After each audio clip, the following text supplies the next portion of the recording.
ಶಂಕರಂ ಶಂಕರಾಚಾರ್ಯಂ ಕೇಶವಂ ಬಾದರಾಯಣಂ ಸೂತ್ರಭಾಷ್ಯಕೃತೌ ವಂದೇ ಭಗವಂತೌ ಪುನಃ ಪುನಃ ಪುನಃ ಶ್ರೀಮಚ್ಛಂಕರ ಭಗವತ್ಪಾದಾಚಾರ್ಯರ ಜಗದ್ಗುರು ಸಿದ್ಧಾರೂಢ ಮಹಾಸ್ವಾಮಿಗಳವರ ಜಗದ್ಗುರು ಭಾರತೀ ಅಪ್ಪಾಜಿಯವರ ಪವಿತ್ರ ಚರಣಾರವಿಂದಗಳಲ್ಲಿ ಅನಂತ ಕೋಟಿ ಶಿರಸಾಷ್ಟಾಂಗ ಪ್ರಣಾಮವನ್ನು ಸಲ್ಲಿಸುತ್ತೇನೆ. ಶ್ರವಣಾಪೀಠ ತಮ್ಮೆಲ್ಲರಿಗೂ ಅನೇಕ ಶರಣಾರ್ಥಿಗಳು. 1ನೇ ಅಧ್ಯಾಯ 3ನೇ ಪಾದ 8ನೇ ಅಧಿಕರಣ 30ನೇ ಸೂತ್ರ. ಸಮಾನ ನಾಮ ರೂಪತ್ವಾಚ್ಛ ಆವೃತ್ತಾವತ್ವ ವಿರೋಧೋ ದರ್ಶನಾತ್ ಸ್ಮೃತೇಶ್ಚ ಅಂತೇಳಿ ಇದು ಸೂತ್ರ. ಅಂದ್ರೆ ಸಮಾನ ನಾಮರೂಪತ್ವಾತ್, ಸಮಾನವಾಗಿರ್ತಕ್ಕಂಥ ನಾಮರೂಪಗಳು ಇರುವುದರಿಂದ,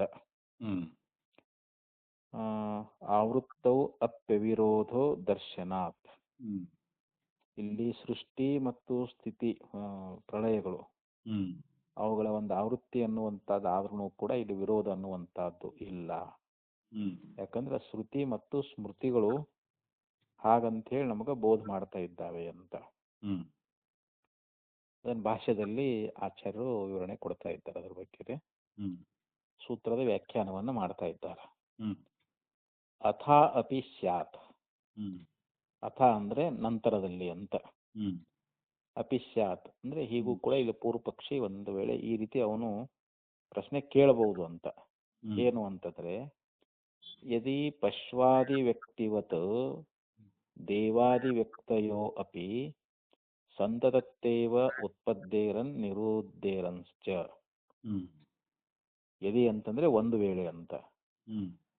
ಪಶ್ವಾದಿ ವ್ಯಕ್ತಿವತ್, ಈ ಪಶು ಮೊದಲಾಗಿರ್ತಕ್ಕಂಥ ವ್ಯಕ್ತಿಗಳು, ಈ ಪಶು ಮೊದಲಾದವು ಅಂತಂದ್ರೆ ಮನುಷ್ಯರಾಗ್ಲಿ ಪ್ರಾಣಿಗಳಾಗ್ಲಿ ಇವೆಲ್ಲವೂ ಯಾವ ರೀತಿಯಾಗಿ ಯಾವಾಗಲೂ ಇವು ಉತ್ಪದ್ದೇರನ್ ನಿರುದ್ದೇರನ್, ಉತ್ಪತ್ತಿ ಆಗ್ತಾವ ನಾಶ ಆಗ್ತಾವ. ಯಾವುದು ಪಶ್ವಾದಿಗಳು, ಪಶು ಮೊದಲಾದವುಗಳು ಯಾವ ರೀತಿಯಾಗಿ ಲೋಕದಲ್ಲಿ ಉತ್ಪತ್ತಿ ಮತ್ತು ನಾಶ ಉಳ್ಳವುಗಳಾಗಿದ್ದಾವೆ ಅಂತ. ಹಾಗೆ ಅಂತ ಇಲ್ಲಿ ದೇವಾದಿ ವ್ಯಕ್ತಯೋ ಅಪಿ ಅಂತ. ಈ ದೇವಾದಿ ವ್ಯಕ್ತಿಗಳು, ದೇವತೆಗಳಂತ ನಾವೇನ್ ಹೇಳ್ತೇವಲ್ಲ, ಆ ದೇವತಾದಿ ವ್ಯಕ್ತಿಗಳು ಕೂಡ ಸಂತತ್ತೇವ, ಸಂತತ್ತೇವ ಅಂದ್ರೆ ಸದಾವಕಾಲ ಅಂತ, ಅಂದ್ರೆ ಎಲ್ಲಾ ಕಾಲದಲ್ಲಿ ಅಂತ. ಅವರು ಕೂಡ ಉತ್ಪತ್ತಿ ನಾಶ ಉಳ್ಳವರು ಆಗ್ತಾ ಇದ್ದಾರೆ. ಹೆಂಗ ಪಶ್ವಾದಿ ವ್ಯಕ್ತಿಗಳು ಯಾವಾಗಲೂ ಉತ್ಪತ್ತಿ ನಾಶ ಉಳ್ಳವರಾಗಿದ್ದಾರೋ, ಹಾಗೆ ದೇವತಾದಿ ವ್ಯಕ್ತಿಗಳು ಕೂಡ ಸಂತತ್ತಿ ಅಂದ್ರೆ ಯಾವಾಗಲೂ ಉತ್ಪತ್ತಿ ನಾಶ ಉಳ್ಳವರು ಆಗ್ಬೋದು ಅಂತ ಈ ಪ್ರಕಾರವಾಗಿ ಅವನ ಒಂದು ಅಭಿಪ್ರಾಯವನ್ನು.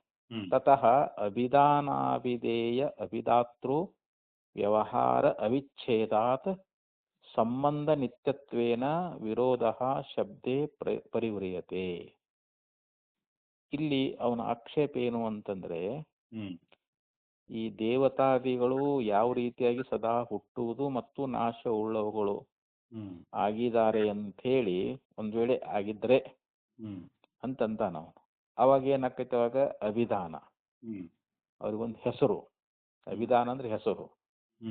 ಅವಿಧೇಯ ಅಂತಂದ್ರೆ ಆ ವಸ್ತು ನಾವೇನು ಯಾವಾಗ ಹೆಸರು ಇಡ್ತೇವಲ್ಲ ಆ ವಸ್ತುವಿಗೆ ಅಭಿಧೇಯ ಅಂತ ಕರೀತಾರ. ಅಭಿಧಾತೃ ಅಂತಂದ್ರೆ ಆ ಹೆಸರಿಟ್ಟು ಕರೀತಾರಲ್ರಿ, ಅವನಿಗೆ ಅಭಿಧಾತೃ ಅಂತ ಕರೀತಾರ. ಅಭಿಧಾನ, ಅಭಿಧೇಯ, ಅಭಿಧಾತೃ ಅಂತ. ಹೆಸರು ಮತ್ತು ಹೆಸರು ಇಡಿಸಿಕೊಳ್ಳುವಂತ ಒಂದು ವಸ್ತು ಮತ್ತು ಹೆಸರು ಇಡುವವನು ಅಂತ. ಇವರು ಅವಿಚ್ಛೇದಾತ್, ಅವಿಚ್ಛೇದಾತ್ ಅಂತಂದ್ರೆ ನಿರಂತರವಾಗಿ ಅಂತ, ವಿಚ್ಛಿತ್ತಿಯನ್ನ ಹೊಂದದೆ ಅಂದ್ರೆ ಅವರು ನಾಶವನ್ನ ಹೊಂದದೆ ಅಂತ. ಸಂಬಂಧ ನಿತ್ಯತ್ವೇನ, ಅಲ್ಲಿ ಅವರು ಅಂದ್ರೆ ಆ ಶಬ್ದಾರ್ಥಗಳ ಒಂದು ಸಂಬಂಧ ಅನ್ನುವಂತಹದ್ದು ನಿತ್ಯವಾಗಿರುವುದರಿಂದ. ಸಂಬಂಧ ನಿತ್ಯತ್ವೇನ ಅಂತಂದ್ರೆ ಇಲ್ಲಿ ಸಂಬಂಧ ಅಂದ್ರೆ ಇಲ್ಲಿ ಶಬ್ದಾರ್ಥಗಳು ಅಂತ ತಗೊಳ್ಬೇಕು ನಾವು ಇಲ್ಲಿ. ಆ ಶಬ್ದ ಮತ್ತು ಅರ್ಥಗಳ ಒಂದು ಸಂಬಂಧ ಅನ್ನುವಂತಹದ್ದು ಏನದಲ್ಲ ಅದು ನಿತ್ಯತ್ವೇನ ಅಂದ್ರೆ ನಿತ್ಯವಾಗಿರುವುದರಿಂದ ವಿರೋಧ ಶಬ್ದೇ ಪರಿವ್ರಿಯತೆ ಅಂದ್ರೆ ಆ ಶಬ್ದದ ವಿಷಯದೊಳಗ ಉಂಟಾಗ್ತಕ್ಕಂತ ಒಂದು ವಿರೋಧ ಅನ್ನುವಂತಹದ್ದೇನದಲ್ಲ ಅದನ್ನ ಪರಿಹಾರ ಮಾಡಬಹುದಾಗಿತ್ತು. ಪರಿವ್ರಿಯತೆ ಅಂತಂದ್ರೆ ಏನು, ಅಲ್ಲಿ ಉಂಟಾಗ್ತಕ್ಕಂತ ಒಂದು ವಿರೋಧ ಅನ್ನುವಂತಹದ್ದು. ಆ ಶಬ್ದಾರ್ಥಗಳ ಸಂಬಂಧ ನಿತ್ಯವಾಗಿರುವುದರಿಂದ ಆ ಶಬ್ದದ ವಿಷಯದೊಳಗ ಯಾವೊಂದು ವಿರೋಧ ಅನ್ನುವಂತಹದ್ದು ಉಂಟಾಗ್ತದಲ್ಲ ಅದನ್ನ ಪರಿಹಾರ ಮಾಡುವುದಾಗಿತ್ತು. ಆದರೆ ಯದಾತು ಖಲು ಸಕಲಂ ತ್ರೈಲೋಕ್ಯಂ ಪರಿತ್ಯಕ್ತ ನಾಮರೂಪಂ ನಿರ್ಲೇಪಂ ಪ್ರವಿಲೀಯತೆ ಪ್ರಭವತಿ ಚ ಇತಿ ಅಭಿನವಂ ಇತಿ ಶ್ರುತಿ ಸ್ಮೃತಿವಾದ ವದಂತಿ. ಮತ್ತೆ ಅದನ್ನ ಹೇಳ್ತಾರ ಅವರು. ಪೂರ್ವಪಕ್ಷಿ ಹೇಳ್ತಾ ಇದ್ದಾನ, ಯದಾತು ಖಲು ಸಕಲಂ ತ್ರೈಲೋಕ್ಯಂ. ಯದಾ ಅಂತಂದ್ರೆ ಯಾವಾಗ ಅಂತ, ಸಕಲಂ ತ್ರೈಲೋಕ್ಯಂ, ಖಲು ಅಂದ್ರೆ ಇಲ್ಲಿ ನಿಶ್ಚಯವಾಗಿ ಅಂತ, ತ್ರೈಲೋಕ್ಯ ಅಂದ್ರೆ ಇಲ್ಲಿ 3 ಲೋಕಗಳು ಅಂತ. ಸ್ವರ್ಗಲೋಕ, ಮರ್ತ್ಯಲೋಕ, ಪಾತಾಳಲೋಕ ಅಂತ ಹೇಳ್ತೇವಲ್ರಿ ಇಲ್ಲಿ. ಆ 3 ಲೋಕಗಳು ಪರಿತ್ಯಕ್ತ ನಾಮರೂಪಂ, ಅವು ತಮ್ಮ ನಾಮರೂಪಗಳನ್ನ ಬಿಟ್ಟು ಅಂತ. ಪರಿತ್ಯಕ್ತ ಅಂದ್ರೆ ತ್ಯಾಗ ಮಾಡಿ ಅಂತ. ಈ ಸಕಲ 3 ಲೋಕಾದಿಗಳು ನಿಶ್ಚಯವಾಗಿ ಯಾವಾಗ ನಾಮರೂಪಂ ಪರಿತ್ಯಕ್ತ ಅಂದ್ರೆ ನಾಮರೂಪಗಳನ್ನ ಅವು ಬಿಟ್ಟು ನಿರ್ಲೇಪಂ ಪ್ರವಿಲೀಯತೆ, ಅವು ಏನಾಗ್ಬಿಡ್ತಾವು ಸ್ವಲ್ಪ ಕೂಡ ಉಳಿಲಾರ್ದಂಗ ಪ್ರಳಯವನ್ನ ಹೊಂದಿಬಿಡ್ತಾವು ಅಂತ. ಯಾವಾಗ ಈ ಪ್ರಳಯ ಆಗ್ತಿತ್ತಲ್ಲ, ಪ್ರಳಯ ಆದಾಗ ಅಲ್ಲಿ 3 ಲೋಕಗಳಾಗ್ಲಿ ನಾಮರೂಪಗಳಾಗ್ಲಿ ಏನಾರ ಉಳ್ಕೊಳ್ತಾವೇನು ಅಂತಂದ್ರೆ ಏನು ಉಳಿಯುವುದಿಲ್ಲ. ಎಲ್ಲವೂ ಲಯ ಆಗಿ ಹೋಗ್ಬಿಡ್ತಾವ್ರವು ಪ್ರಳಯ ಕಾಲದೊಳಗ. ಎಷ್ಟು ಉಳಿಲಾರ್ದಂಗ ಲಯ ಆಗ್ಬಿಡ್ತಾವ. ಪ್ರಭವತಿ ಚ ಅಭಿನವಂ, ಮತ್ತೆ ಹೊಸದಾಗಿ ಹುಟ್ಟತಾವಂತ. ಮಹಾಪ್ರಳಯ ಆಯ್ತು ಅಂತ ಮತ್ತೆ ಪುನಃಸೃಷ್ಟಿ ಆಕತ್ತಲ್ರಿ. ಪುನಃಸೃಷ್ಟಿ ಆಗುವಾಗ ಅವಾಗ ಮತ್ತೆ ಹೊಸದಾಗಿ ಹುಡ್ತಾ ಇದ್ದಾವೆ. ಪ್ರಭವತಿ ಚ ಅಭಿನವಂ ಇತಿ ಶ್ರುತಿ ಸ್ಮೃತಿವಾದ ವದಂತಿ. ಹಿಂಗ ಶ್ರುತಿಗಳು ಮತ್ತು ಸ್ಮೃತಿಗಳು ಅವುಗಳ ವಾದಗಳನ್ನು ಅನ್ನುವಂಥವು ಹಿಂಗ್ ಹೇಳ್ತಾ ಇದ್ದಾವಲ್ಲ, ತದಾ ಕಥಂ ಅವಿರೋಧ ಇತಿ. ಮತ್ತ ಅವಾಗ ನೀವು ವಿರೋಧ ಇಲ್ಲ ಅಂತ ಹೆಂಗ್ ಹೇಳ್ತೀರಿ? ವಿರೋಧ ಅನ್ನೋದು ನಮಗ್ ಕಂಡು ಬರ್ತಾ ಇದೆಯಲ್ಲ ಅಂತ ಇಲ್ಲಿ ಪೂರ್ವಪಕ್ಷಿಯ ಆಕ್ಷೇಪ. ಪೂರ್ವಪಕ್ಷಿನೇ ಹೇಳ್ತಾ ಇದ್ದಾನೆ ಹಿಂಗ. ಹಂಗ ಪಶುಗಳು ಯಾವ ರೀತಿಯಾಗಿ ಲೋಕದಲ್ಲಿ ಹುಟ್ಟುತ್ತಾವು ಸಾಯ್ತಾವು, ಹಂಗ ದೇವತಾದಿ ವ್ಯಕ್ತಿಗಳು ಕೂಡ ಅವರು ಯಾವಾಗಲೂ ಹುಟ್ಟುವ ಮತ್ತು ನಾಶ ಉಳ್ಳವರು ಒಂದ್ ವೇಳೆ ಆಗಿದ್ರ, ಈ ಪಶು ಮೊದಲಾದವುಗಳಂತೆ ಅವರು ಹುಟ್ಟತಾರಪ್ಪ ಸಾಯ್ತಾರಪ್ಪ ಅಂತ ಆಗಿದ್ರ ಅವಾಗ ಅಭಿಧಾನ ಅಭಿಧೇಯ ಅಭಿಧಾತೃ ಈ ವ್ಯವಹಾರ ಅನ್ನುವಂತಹದ್ದು ನಿರಂತರವಾಗಿ ಇರುವುದರಿಂದ ಒಂದು ಹೆಸರಾಗಲಿ ಹೆಸರಿಸುವಂತ ವಸ್ತು ಆಗಲಿ ಹೆಸರಿಡೋರಾಗಲಿ ಅವರು ಆ ವ್ಯವಹಾರ ಅನ್ನುವಂತಹದ್ದು ಅದು ನಾಶವನ್ನ ಹೊಂದದೇ ಇರುವುದರಿಂದ ಆ ಶಬ್ದಾರ್ಥಗಳ ಒಂದು ಸಂಬಂಧ ಅನ್ನುವಂಥದ್ದಲ್ಲಿ ಏನದ ನಿತ್ಯ ಅದಲ್ರಿ. ನಿತ್ಯವಾಗಿರುವುದರಿಂದ ಆ ಶಬ್ದದ ವಿಷಯದೊಳಗೆ ಉಂಟಾಗತಕ್ಕಂತ ವಿರೋಧವನ್ನ ಅಲ್ಲಿ ಪರಿಹಾರ ಮಾಡುವುದಾಗಿತ್ತು. ಆದ್ರ ಯಾವಾಗಲೂ ಈ ಸಕಲ ತ್ರೈಲೋಕ ಅನ್ನುವಂತಹದ್ದು ಸಂಪೂರ್ಣ ಈ 3 ಲೋಕ ಅನ್ನುವಂತಹದ್ದು ಏನಾಗ್ತದೆ, ಮಹಾಪ್ರಳಯದೊಳಗ ತನ್ನ ನಾಮರೂಪಗಳನ್ನ ಕಳ್ಕೊಂಡು ಸ್ವಲ್ಪ ಉಳಿಲಾರ್ದಂಗ ಎಲ್ಲವೂ ಹೊರಟು ಹೋಗ್ಬಿಡ್ತದ, ನಾಶ ಹೋಗ್ಬಿಡ್ತೈತಂತ. ಮತ್ತೆ ಪುನರ್ಸೃಷ್ಟಿಯೊಳಗ ಮತ್ತೆ ಹುಟ್ಟತೈತಿ ಅಂತ. ಹಿಂಗ ನಾವ್ ಹೇಳಿದ್ರೆ ಬರೀ ಶ್ರುತಿನೂ ಹೇಳ್ತಾವು ಸ್ಮೃತಿನೂ ಹೇಳ್ತಾವು ಅಂತ. ಶ್ರುತಿ ಸ್ಮೃತಿಗಳು ಈ ವಾದವನ್ನ ಹೇಳ್ತಾ ಇರುವುದರಿಂದ ಅದಕ್ಕೆ ಇಲ್ಲಿ ನೀವು ವಿರೋಧ ಇಲ್ಲ ಅಂತ ಹೇಳ್ತಿರಲ್ಲ, ಅದು ಹೆಂಗ್ ಸಂಭವಿಸ್ತದ, ವಿರೋಧ ನಮಗೆ ಹಿಂಗ್ ಕಂಡು ಬರ್ತದಲ್ಲ ಅಂತ ಪೂರ್ವ ಪಕ್ಷಿ ಈ ಪ್ರಕಾರ ಆಕ್ಷೇಪ ಮಾಡಿದರೆ ಅದಕ್ಕೆ ಈ ಸೂತ್ರದಿಂದ ಅದಕ್ಕೆ ಪರಿಹಾರ ಹೇಳ್ತಾರೆ. ಇವಾಗ ಸಮಾನ ನಾಮ ರೂಪಾತ್ಮತ್ವಾಚ ಆವೃತ್ಯಪಿ ಅವಿರೋಧೋ ದರ್ಶನ ಸ್ಮೃತೇಶ್ಚ ಅನ್ನುವಂತ ಈ ಶ್ರುತಿ ಅನ್ನುವಂತಹದ್ದು ಈ ಬಂದಿರತಕ್ಕಂಥ ಆಶಂಕೆಯನ್ನು ದೂರ ಮಾಡ್ತದ ಅಂತ. ಅದಕ್ಕೆ ಆಚಾರ್ಯ ಇದಕ್ಕೆ ಪರಿಹಾರ ಹೇಳ್ತಾ ಇದ್ದಾರೆ. ಅವ್ರೇನ್ ಹೇಳ್ತಾ ಇದ್ದಾರೆ ಅಂತಂದ್ರೆ, ತತ್ರ ಇದಂ ಅವಿಧೀಯತೆ, ಈ ವಿಷಯದೊಳಗೆ ನಾವು ಇಲ್ಲಿ ಹೀಗೆ ಹೇಳ್ತಾ ಇದ್ದೀವಿ. ಇದಂ ಅಂತಂದ್ರೆ ಇದನ್ನು, ಅವಿಧೀಯತೆ ಅಂದ್ರೆ ಹೇಳ್ತಾ ಇದ್ದೀವಿ ಅಂತ. ಏನಂತ? ಸಮಾನ ನಾಮ ರೂಪತ್ವಾತಿಥಿ, ಅಂದ್ರೆ ಇಲ್ಲಿ ಸಮಾನವಾಗಿರ್ತಕ್ಕಂಥ ನಾಮರೂಪಗಳು ಇರುವುದರಿಂದ ಅಂತ, ಸಮಾನವಾಗಿರ್ತಕ್ಕಂಥ ನಾಮರೂಪಗಳದ್ದಾದ್ದರಿಂದ ಅಂತೇಳಿ ಈ ಸೂತ್ರದಲ್ಲಿ ಪರಿಹಾರವನ್ನು ಹೇಳ್ತಾರೆ. ತದಾ ಅಪಿ ಸಂಸಾರಸ್ಯ ಅನಾದಿತ್ವಂ ತಾವತ್ ಅಭ್ಯುಪಗಂತವ್ಯಂ. ತದಾಪಿ ಅಂದ್ರೆ ಆಗಲು ಅಂತ. ಇಲ್ಲಿ ಸಂಸಾರ ಅನ್ನುವಂಥದ್ದು, ಸಂಸಾರಸ್ಯ ಅಂದ್ರೆ ಈ ಸಂಸಾರ ಅನ್ನುವಂಥದ್ದು ಅನಾದಿತ್ವಂ, ಇದಕ್ಕ ಆದಿ ಅಂದ್ರೆ ಉತ್ಪತ್ತಿ ಅನ್ನುವಂಥದ್ದಿಲ್ಲ. ಅನಾದಿ ಅಂದ್ರೆ ಯಾವಾಗ ಹುಟ್ಟೈತೋ ಏನೋ, ಯಾವುದಕ್ಕ ಆದಿ ಇಲ್ಲವೋ ಅದಕ್ಕೆ ಅನಾದಿ ಅಂತ ಕರೀತಾರ. ಅವು ಅನಾದಿ ಷಟ್ಕಗಳು ಅಂತ ಬರ್ತಾವಲ್ಲ ಅವು. ಜೀವ, ಈಶ್ವರ, ಮಾಯಾ, ಅವುಗಳ ಭೇದ ಅವೇನದಾವಲ್ಲ ಅವೆಲ್ಲ ಅನಾದಿಗಳಂತ. ಅವಿಷ್ಟು ಜೀವ ಈಶ್ವರ ಭೇದ ಆಗಲಿ, ಜೀವ ಜಡ ಭೇದ ಆಗಲಿ, ಇವೆಲ್ಲ ಅನಾದಿಗಳು ಅಂತ. ಯಾವಾಗ ಆಗೈತೆ ಗೊತ್ತಿಲ್ಲ, ಆದ್ರೆ ಜ್ಞಾನ ಆದ್ಮೇಲೆ ನಷ್ಟ ಆಗಿಬಿಡ್ತಾವು. ಅದಕ್ಕೆ ಅನಾದಿ ಶಾಂತ ಅಂತ ಕರೀತಾರ. ಈ ಸಂಸಾರವು ಕೂಡ ಅನಾದಿ ಅಂತ. ಯಾಕೆಂದ್ರೆ ಎಂದು ಹುಟ್ಟೈತೆ ಅನ್ನುವಂಥದ್ದು, ಇದಕ್ಕೆ ಇಸ್ವಿ ಅನ್ನುವಂಥದ್ದು ಏನಾದ್ರು ಸಿಕ್ಕದನ್ರಿ ನಮಗೆ ಇವಾಗ? ಸಂಸಾರ ಇವಾಗ ಹುಟ್ಟೈತಪ್ಪ ಅಂತ ಹೇಳಿ ಏನಾದ್ರು ಐತೇನೋ ಇಲ್ಲಿ? ಇಲ್ಲ. ಅದಕ್ಕಂತಾರೋ ಸಂಸಾರಸ್ಯ ಅನಾದಿತ್ವಂ ತಾವತ್ ಅಭ್ಯುಪಗಂತವ್ಯಂ. ನಾವು ಅವಾಗ ಈ ಸಂಸಾರ ಅನ್ನುವಂತಹದ್ದು ಅನಾದಿ ಅಂತ ಹೇಳಿ ನಾವು ಒಪ್ಕೊಳ್ಳೇಬೇಕು ಅಂತದನ್ನ. ಪ್ರತಿಪಾದಯಿಷ್ಯತಿ ಚ ಆಚಾರ್ಯ ಸಂಸಾರಸ್ಯ ಅನಾದಿತ್ವಂ ಉಪಪದ್ಯತೆ ಚ ಅಪಿ ಉಪಲಭ್ಯತೆ ಚ. ಮುಂದೆ 2ನೇ ಅಧ್ಯಾಯದೊಳಗ 1ನೇ ಪಾದ 36ನೇ ಸೂತ್ರದಲ್ಲಿ ಏನ್ ಹೇಳ್ತಾರ ಅಂತಂದ್ರೆ, ಅಲ್ಲಿ ಒಂದು ಸೂತ್ರ ಬರ್ತದಲ್ಲಿ, ಉಪಪದ್ಯತೆ ಚ ಅಪಿ ಉಪಲಭ್ಯತೆ ಚ ಅಂತ ಹೇಳಿ. ಆ ಸೂತ್ರದೊಳಗ ಆಚಾರ್ಯರು ಈ ಸಂಸಾರ ಅನ್ನುವಂತಹದ್ದು ಅನಾದಿಯದಂತೇಳಿ ಅದನ್ನ ಪ್ರತಿಪಾದನೆ ಮಾಡೋರು ಅದಾರ. ಅದನ್ನ ಈ ಸಂಸಾರ ಇದು ಎಂದು ಉತ್ಪತ್ತಿ ಆಗೈತೆ ಅನ್ನೋದು ಗುರ್ತಿಲ್ಲ ಇದಕ್ಕೆ. ಯಾಕಂದ್ರೆ ಉತ್ಪತ್ತಿ ಹೇಳಿ ಇಂಥ ದಿವಸ ಉತ್ಪತ್ತಿ ಅನ್ನೋದು ಎಲ್ಲಿ ಶ್ರುತಿಯಲ್ಲಿ ಹೇಳಿಲ್ಲಲ್ರಿ ಇವಾಗ.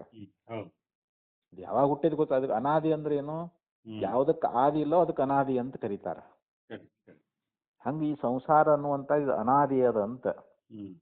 ಇದು ಯಾವಾಗ ಹುಟ್ಟೈತೆ ಅನ್ನೋದು ಗುರುತಿಲ್ಲ, ಆದ್ದರಿಂದ ಇದಕ್ಕೆ ಅನಾದಿ ಅಂತ ಕರ್ಕೊಂಡ್ ಬರ್ತಾರ. ಪ್ರತಿಪಾದಯಿಷ್ಯತೆ ಅಂದ್ರೆ ಮುಂದೆ ಪ್ರತಿಪಾದನೆ ಮಾಡೋರದಾರ ಅಂತ. ಆಚಾರ್ಯ ಯಾರು ಅಂದ್ರೆ ಆಚಾರ್ಯರು ಇದೇ ಯಾವ ಬ್ರಹ್ಮಸೂತ್ರದೊಳಗ ಸಂಸಾರ ಅನ್ನುವಂತಹದ್ದು ಅನಾದಿ ಅದ ಅನ್ನೋದ್ರ ಬಗ್ಗೆ ಉಪಪದ್ಯತೆ ಚ ಉಪಲಭ್ಯತೆ ಚ ಅನ್ನುವಂತ ಒಂದು ಸೂತ್ರದೊಳಗ 2ನೇ ಅಧ್ಯಾಯದೊಳಗ ಈ ಸೂತ್ರದೊಳಗ ಸಂಸಾರದ ಅನಾದಿಯ ಬಗ್ಗೆ ಆಚಾರ್ಯರು ಪ್ರತಿಪಾದನೆ ಮಾಡೋರು ಅದಾರ ಅಂತ. ಆಮೇಲೆ ಅನಾದೌಚ ಸಂಸಾರೇ, ಈ ಅನಾದಿಯಾಗಿರ್ತಕ್ಕಂಥ ಸಂಸಾರದೊಳಗ ಯಥಾ ಸ್ವಾಪ ಪ್ರಬೋಧಯೋ ಪ್ರಳಯ ಪ್ರಭವಶ್ರವಣೇಪಿ ಪೂರ್ವ ಪ್ರಬೋಧವತ್ ಉತ್ತರ ಪ್ರಬೋಧೆ ಅಪಿ ವ್ಯವಹಾರ ನ ಕಶ್ಚಿತ್ ವಿರೋಧ. ಈಗ ನಮಗ ನಿದ್ರೆ ಅನ್ನುವಂಥದ್ದು, ಸ್ವಾಪ ಅಂದ್ರೆ ನಿದ್ರೆ ಮತ್ತು ಪ್ರಬೋಧ ಅಂದ್ರೆ ಎಚ್ಚರ. ನಿದ್ರೆ ಹೋಗ್ತೀವಿ ಮತ್ತೆ ನಿದ್ರೆಯಿಂದ ಎಚ್ಚರಗೊಳ್ತೀವಿ. ಹಾಗೆ ಪ್ರಳಯ ಮತ್ತು ಪ್ರಭವ, ಈ ಸೃಷ್ಟಿ ಅನ್ನುವಂಥದ್ದು ಒಂದು ಕಾಲದಲ್ಲಿ ಪ್ರಭವ ಆಗ್ತದೆ, ಹುಟ್ಟುತ್ತ ಇದು ಏನಾಕೈತಿ, ಪ್ರಳಯ ಆಕೈತಿ. ಇದು ಈಗೇನು ನಾವು ವಾಸ ಮಾಡ್ಕೊಂಡು ಪ್ರಪಂಚ ಐತಲ್ಲ, ಇದಕ್ಕೆ ಸಂಸಾರ ಅಂತೇವಿ, ಇದಕ್ಕೆ ಜಗತ್ತಂತೇವಿ. ಇದು ನಾವೇನು ಪ್ರತ್ಯಕ್ಷ ನೋಡಾಕತ್ತೇವಲ್ಲ, ಇದು ಪ್ರಳಯ ಕಾಲದಲ್ಲಿ ಲಯ ಆಗಿ ಹೋಗ್ಬಿಡ್ತೈತಿ. ಇದು ಪ್ರಭವ ಶ್ರವಣೇಪಿ, ಇದು ಮತ್ತೆ ಪುನಃ ಏನಾಕೈತಿ, ಸೃಷ್ಟಿ ಆಕೈತಿ ಅಂತ. ಪ್ರಭವ ಅಂದ್ರೆ ಉತ್ಪತ್ತಿ ಆಗ್ತೈತಿ ಅಂತ. ಪ್ರಳಯ ಮತ್ತು ಉತ್ಪತ್ತಿ, ಶ್ರವಣೇಪಿ ಅಂದ್ರೆ ಇದನ್ನ ಕೇಳುವುದರಲ್ಲಿ ಪೂರ್ವ ಪ್ರಬೋಧವತ್ ಉತ್ತರ ಪ್ರಬೋಧೆ ಅಪಿ ವ್ಯವಹಾರಾತ್ ನ ಕಶ್ಚಿತ್ ವಿರೋಧ. ಇಲ್ಲಿ ಏನು ಹೇಳ್ಕೊಂಡು ಬಂದರು ಅಂತಂದರೆ, ಒಂದು ನಿದ್ರೆ ಮತ್ತು ಎಚ್ಚರ ಇವುಗಳಲ್ಲಿ ಅಲ್ಲಿ ಪ್ರಳಯ ಮತ್ತು ಉತ್ಪತ್ತಿಯಲ್ಲಿ ಹೆಂಗೆ ಶ್ರುತಿಗಳಲ್ಲಿ ಹೇಳಿದಾರಲ್ರ, ಅಲ್ಲಿ ಏನಾಗೈತಿ ಅಂತಂದರೆ ಯಾವ ರೀತಿಯಾಗಿ ಉದಾಹರಣೆ ಕೊಟ್ಟರು ಅವರು. ಹಿಂದೆ ನಾವು ಮೊದಲು ಎಚ್ಚರಿದ್ದೇವಿ, ಈಗ ನಮಗೆ ನಿದ್ದೆ ಹತ್ತೈತಿ. ಇವಾಗ ಮುಂದೆ ನಮಗೆ ಎಚ್ಚರ ಆಗ್ತೈತಿ. ಆ ಹಿಂದಿನ ಎಚ್ಚರದೊಳಗಿದ್ದಾಗ ಏನು ವ್ಯವಹಾರ ಇತ್ತಲ್ರಿ ಇವಾಗ, ಅದು ಮುಂದೆ ಎಚ್ಚರ ಆದ್ಮೇಲೆ ಆ ವ್ಯವಹಾರ ನಡೀತೈತಿಲ್ರಿ ಅದು. ಈಗ ನಿದ್ದೆ ಹತ್ತಿದಾಗ ಅಷ್ಟೇ ನಮಗೆ ವ್ಯವಹಾರ ಕಂಡಿಲ್ಲ. ಗಾಢ ನಿದ್ದೆಯೊಳಗೆ ಯಾವ ವ್ಯವಹಾರಗಳು ಇಲ್ಲಲ್ರಿ ಅವಾಗ. ಅಲ್ಲಿ ನೋಡೋದು, ಕೇಳೋದು, ಮುಟ್ಟೋದು, ಅದು ಏನಾದ್ರೂ ವ್ಯವಹಾರಗಳು ಅದಾವೇನು ಅಂತಂದ್ರೆ ಅಲ್ಲೇನು ಇಲ್ಲವೇ ಇಲ್ಲ ನಿದ್ರೆಯೊಳಗೆ. ಎಚ್ಚೆತ್ತ ನಂತರದಲ್ಲಿ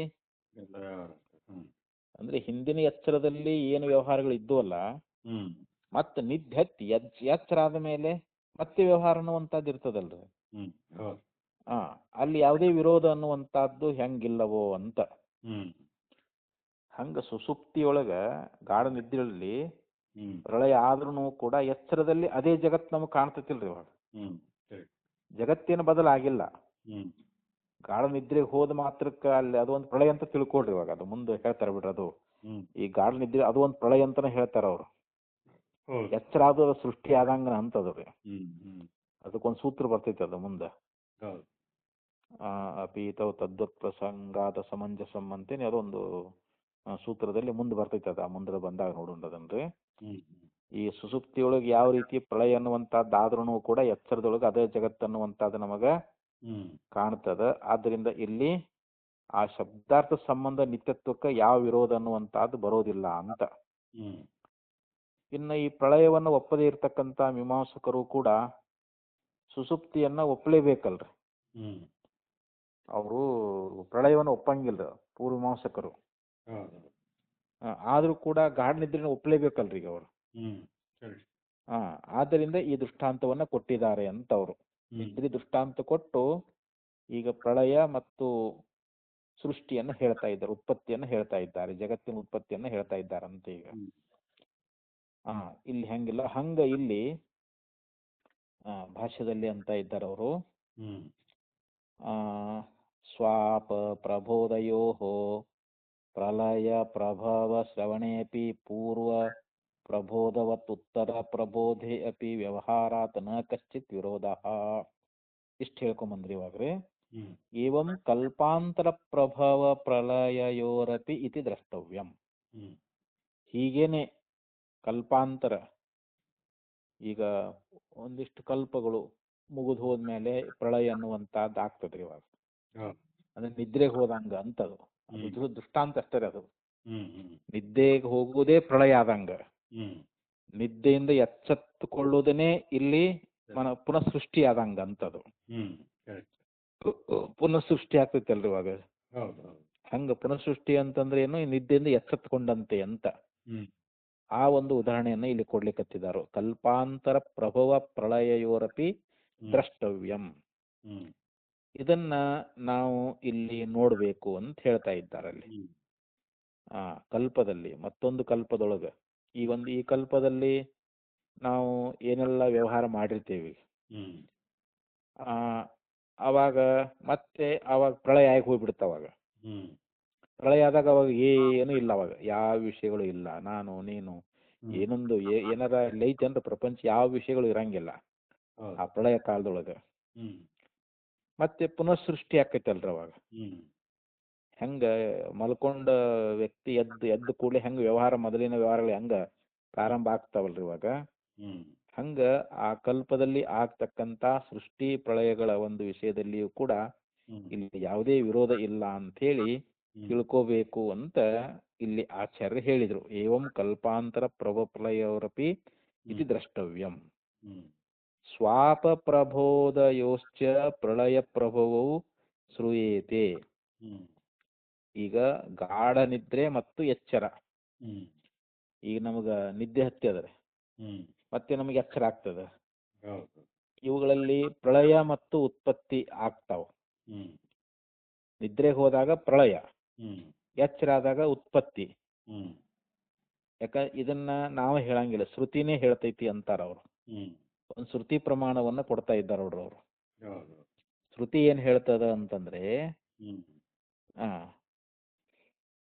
ಏವಂ ಸ್ವಾಪ ಪ್ರಭಯೋ ಪ್ರಬೋಧಯೋಶ್ಚ ಪ್ರಳಯ ಪ್ರಭವೋ ಶ್ರೂಯತೆ ಯದಾ ಸುಪ್ತಃ ಸ್ವಪ್ನಂ ನ ಕಂಚನ ಪಶ್ಯತಿ ಅತಸ್ಮಿನ್ ಪ್ರಾಣ ಏವ ಏಕದಾ ಭವತಿ ತದೈನಂ ವಾಕ್ ಸರ್ವೈರ್ನಾಮಭಿಃ ಸಹಾಪ್ಯೇತಿ ಚಕ್ಷುರ್ಸರ್ವೈರೂಪೈಃ ಸಹಾಪ್ಯೇತಿ ಶ್ರೋತ್ರಂ ಸರ್ವೈಃ ಶಬ್ದೈಃ ಸಹಾಪ್ಯೇತಿ ಮನಃ ಸರ್ವೈಃ ಧ್ಯಾನೈರ್ ಸಹಾಪ್ಯೇತಿ ಸ ಯದಾ ಪ್ರತಿಬುದ್ಧ್ಯತೆ. ನೋಡ್ರಿ ಆಚಾರ್ಯದ ಭಾಷ್ಯದ ಬಹಳ ಉದ್ದ ಐತೆ, ಲೈನ್ ಐತಿರ್ತದೆ.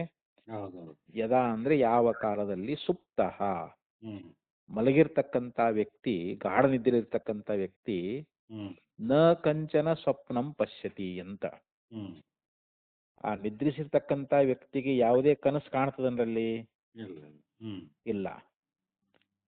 ಆ ನಿದ್ರೆಯೊಳಗೆ ನಮಗ್ ಕನಸು ಕಂಡ್ರೆ ಅದು ನಿದ್ರೆ ಅಲ್ಲ. ಅದು ನಮಗ್ ಕನಸು ಬಿದ್ದಿರ್ತಾವ, ಅದಕ್ಕೆ ನಿದ್ರೆ ಅನ್ನಂಗಿಲ್ಲ.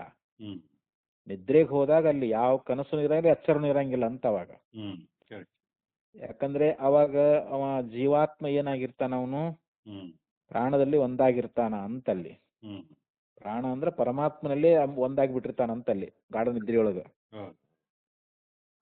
ಅದಕ್ಕಂತಾರ ಅವ್ರಿಲ್ಲಿ ಪಶ್ಯ ಅಥ ಅಸ್ಮಿನ್ ಪ್ರಾಣ ಏವ ಏಕದಾ ಭವತಿ ಅಂದ್ರೆ ಪ್ರಾಣೇ, ಅಸ್ಮಿನ್ ಪ್ರಾಣೆ ಈ ಪ್ರಾಣದಲ್ಲಿ ಅಂದ್ರೆ ಈ ಪರಮಾತ್ಮನಲ್ಲಿ ಅಂತ, ಏಕದಾ ಭವತಿ ಅಲ್ಲಿ ಏಕಾಗಿ ಹೋಗಿರ್ತಾನಂತ. ಗಾಢ ನಿದ್ರೆಯೊಳಗ ಜೀವ ಪರಮಾತ್ಮನಲ್ಲಿ ಏಕಾಗಿ ಹೋಗಿರ್ತಾನ. ತದಾ ಏನಂ ವಾಕ್ ಸರ್ವೈರ್ನಾಮಭಿಃ ಸಾಪ್ಯೇತಿ ಆ ಸಮಯದೊಳಗ ಈ ವಾಕ್ ಅನ್ನುವಂತಹದ್ದು ಇವನನ್ನ ಎಲ್ಲಾ ನಾಮಗಳನ್ನ ಸೇರಿಕೊಂಡು ಲಯ ಆಗಿಬಿಡ್ತೈತಿ ಅಂತ. ಈ ವಾಕ್ ಅನ್ನುವಂತ ನಾವು ಮಾತಾಡ್ತಕ್ಕಂಥ ವಾಕು, ನಾವು ವಾಕಿನಿಂದಲೇ ಅನೇಕ ಮಾತುಗಳನ್ನ ಮಾತಾಡ್ತೇವಲ್ರಿ, ಅಲ್ಲಿ ಅನೇಕ ನಾಮಗಳನ್ನು ಹೇಳ್ತೇವಲ್ಲ. ಆ ವಾಕ್ ಅನ್ನುವಂಥದ್ದು ಎಲ್ಲಾ ನಾಮಗಳ ಜೊತೆಯಲ್ಲಿ ಸೇರಿಕೊಂಡು ಇದು ಇಲ್ಲಿ ಲಯ ಆಕೈತಿ ಅಂತ. ಹಾಗೆ ಇಲ್ಲಿ ನಮ್ಮ ನೇತ್ರ ಅನ್ನುವಂತಹದ್ದು, ಆ ನೇತ್ರವು ಕೂಡ ಏನಾಗ್ತೈತಿ ಅಂದ್ರೆ ಚಕ್ಷು ಸರ್ವೈರೂಪೈಹಿ ಸಾಪೇತಿ, ಈ ಶ್ರೋತ್ರಂ ಸರ್ವೈ ಶಬ್ದೈ ಸಾಪೇತಿ, ಈ ಕಣ್ಣು ಅನ್ನುವಂತಹದ್ದು ಮತ್ತೆ ಎಲ್ಲಾ ರೂಪಗಳನ್ನ ತನ್ನೊಳಗೆ ಸೇರಿಸಿಕೊಂಡು ಇದು ಲಯ ಆಕೈತಿ ಅಂತ. ಕಣ್ಣು ಎಲ್ಲಾ ರೂಪದ ಜೊತೆಯಲ್ಲಿ ಲಯ ಆಕೈತಿ. ಮತ್ತೆ ಈ ಕಿವಿ ಅನ್ನುವಂತ ಶ್ರೋತ್ರ ಐತಲ್ರಿ, ಇದು ಕೂಡ ಎಲ್ಲಾ ಶಬ್ದಗಳನ್ನೇ ಲಯ ಆಗ್ತೈತಿ ಅಂಥೇಳಿ ಹಿಂಗ್ ಶ್ರುತಿನೇ ಹೇಳ್ತೈತಿ ಅಂತದವ್ರು. ಮನಃ ಸರ್ವೈರ್ ಧ್ಯಾನೈ ಸಾಪೇತಿ, ಮತ್ತೆ ಈ ನಮ್ಮ ಮನಸ್ಸನ್ನುವಂತಹದ್ದು ಏನದಲ್ಲ, ಇದು ಎಲ್ಲಾ ಧ್ಯಾನಗಳೊಡನೆ ಲಯ ಆಗ್ತೈತಿ ಅಂತ. ಮನಸ್ಸಿನಲ್ಲಿ ಅಲ್ಲಿ ಯಾವುದೇ ಧ್ಯಾನ ಇರಂಗಿಲ್ಲ, ಪ್ರಾಪಂಚಿಕ ಯಾವುದೇ ವಿಷಯಗಳ ಧ್ಯಾಸ ಇರ್ತದನ್ರಿ ಅಲ್ಲಿ ಏನೂ ಇರಂಗಿಲ್ಲ. ಶ್ರೋತ್ರವು ಕೂಡ ಸುರತಲ್ಲಿ ಯಾವ ಶಬ್ದಗಳು ಇರಂಗಿಲ್ಲ. ಈಗ ಎಚ್ಚರದೊಳಗೆ ನಮ್ಮ ಕಿವಿ ಏನೇನೋ ಶಬ್ದಗಳನ್ನ ಕೇಳ್ತಿರ್ತೈತಿ, ಕಣ್ಣು ಏನೇನು ರೂಪಗಳನ್ನು ನೋಡ್ತಿರ್ತದ, ಮನಸ್ಸು ಏನೋ ವಿಷಯ ಚಿಂತನಾ ಮಾಡ್ತಿರ್ತದ. ಅದ ಗಾಢ ನಿದ್ರೆಗೆ ಹೋದಾಗ ಇವ್ ಯಾವ ಕಣ್ಣು ನೋಡೋದಿಲ್ಲ, ಅಲ್ಲಿ ರೂಪದ್ದಿಲ್ಲ, ಏನೂ ಇಲ್ಲ. ಅಲ್ಲಿ ಶ್ರೋತ್ರ ಕಿವಿ ಐತಿ ಅಂದ್ರೂ ಅಲ್ಲಿ ಶಬ್ದಗಳು ಕೂಡ ಅಲ್ಲಿ ಲಯ ಹೋಗ್ಬಿಟ್ಟಿರ್ತಾವಂತ. ಮನಸ್ಸು ಕೂಡ ಅಲ್ಲಿ ಧ್ಯಾನದೊಳಗೆ ಅದು ಲಯ ಆಗಿಬಿಡ್ತೈತೆ ಅಂತ. ಹಿಂಗ ಶ್ರುತಿ ಅನ್ನುವಂಥದ್ದು ಹೇಳ್ಕೊಂಡು ಬಂತು. ಸ ಯದಾ ಪ್ರತಿಬುದ್ಧ್ಯತೆ ಯಥಾ ಅಗ್ನೇರ್ಜ್ವಲತಃ ಸರ್ವಾದಿಶೋ ವಿಸ್ಫುಲಿಂಗಾಃ ವಿಪ್ರತಿಷ್ಠೇರನ್.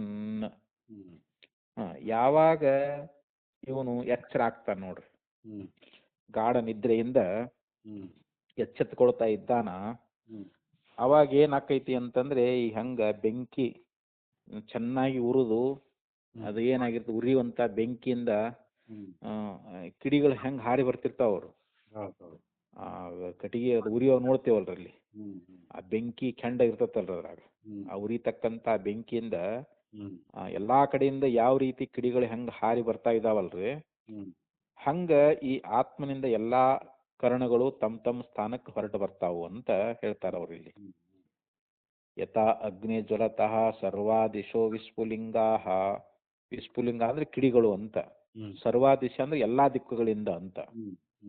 ಸರ್ವಾದಿಶೋ ವಿಸ್ಫುಲಿಂಗಾಹ, ಎಲ್ಲಾ ದಿಕ್ಕುಗಳಿಂದ ಕಿಡಿಗಳು ವಿಪ್ರತಿಷ್ಠೇರನ್ ಅಂದ್ರೆ ಯಾವ ರೀತಿಯಾಗಿ ಹಾರಿ ಬರ್ತಾ ಇದ್ದಾವೆಯೋ, ಏವಮೇವ ಏತಸ್ಮಾದಾತ್ಮನಃ ಸರ್ವೇ ಪ್ರಾಣಾಹ, ಈ ಆತ್ಮನಿಂದಲೇ ಎಲ್ಲಾ ಪ್ರಾಣಗಳು ಅಂದ್ರೆ ಎಲ್ಲಾ ಕರ್ಣಗಳು ಅಂತ ಅಲ್ಲ ಇಲ್ಲಿ ಅರ್ಥ. ಇಲ್ಲಿ ಕರ್ಣಗಳು ಅಂತಂದ್ರೆ ಕಣ್ಣಾಗಲಿ, ಕಿವಿ ಆಗಲಿ, ಅಥವಾ ಮೂಗಾಗಲಿ, ಇವೇನದಾವಲ್ರಿ ಪಂಚ ಜ್ಞಾನೇಂದ್ರಿಯಗಳು, ಮತ್ತು ಮನಸ್ಸು, ಬುದ್ಧಿ, ಚಿತ್ತು, ಅಹಂಕಾರ ಇವೇನದಾವಲ್ರಿ, ಇವು ಎಲ್ಲಾ ಕರ್ಣಗಳು ಹೊರಗೆ ಬರ್ತಾವ. ಬೆಂಕಿಯಿಂದ ಉರಿಯುತ್ತಿರುವಂತ ಬೆಂಕಿಯಿಂದ ಕಿಡಿಗಳು ಎಲ್ಲಾ ಕಡೆಯಿಂದ ಹೆಂಗ ಅವು ಹಾರ್ತಾ ಇದ್ದಾವೆಯೋ, ಹಂಗ ಯಾವಾಗ ಮನುಷ್ಯ ಎಚ್ಚೆತ್ತುಕೊಂಡ, ಗಾಢನಿದ್ರೆಯಿಂದ ಎಚ್ಚರ ಆಯ್ತು ಅಂತಂದ್ರೆ ಅವಾಗ ಏನಾಗ್ತಾವ್ರಿ, ಎಲ್ಲಾ ಕರ್ಣಗಳು ಹೊರಗೆ ಬರ್ತಾವು ಅಂತ. ಅವಾಗ ಈ ಆತ್ಮನಿಂದಲೇ ಎಲ್ಲಾ ಪ್ರಾಣಗಳು ಯಥಾಯತನಂ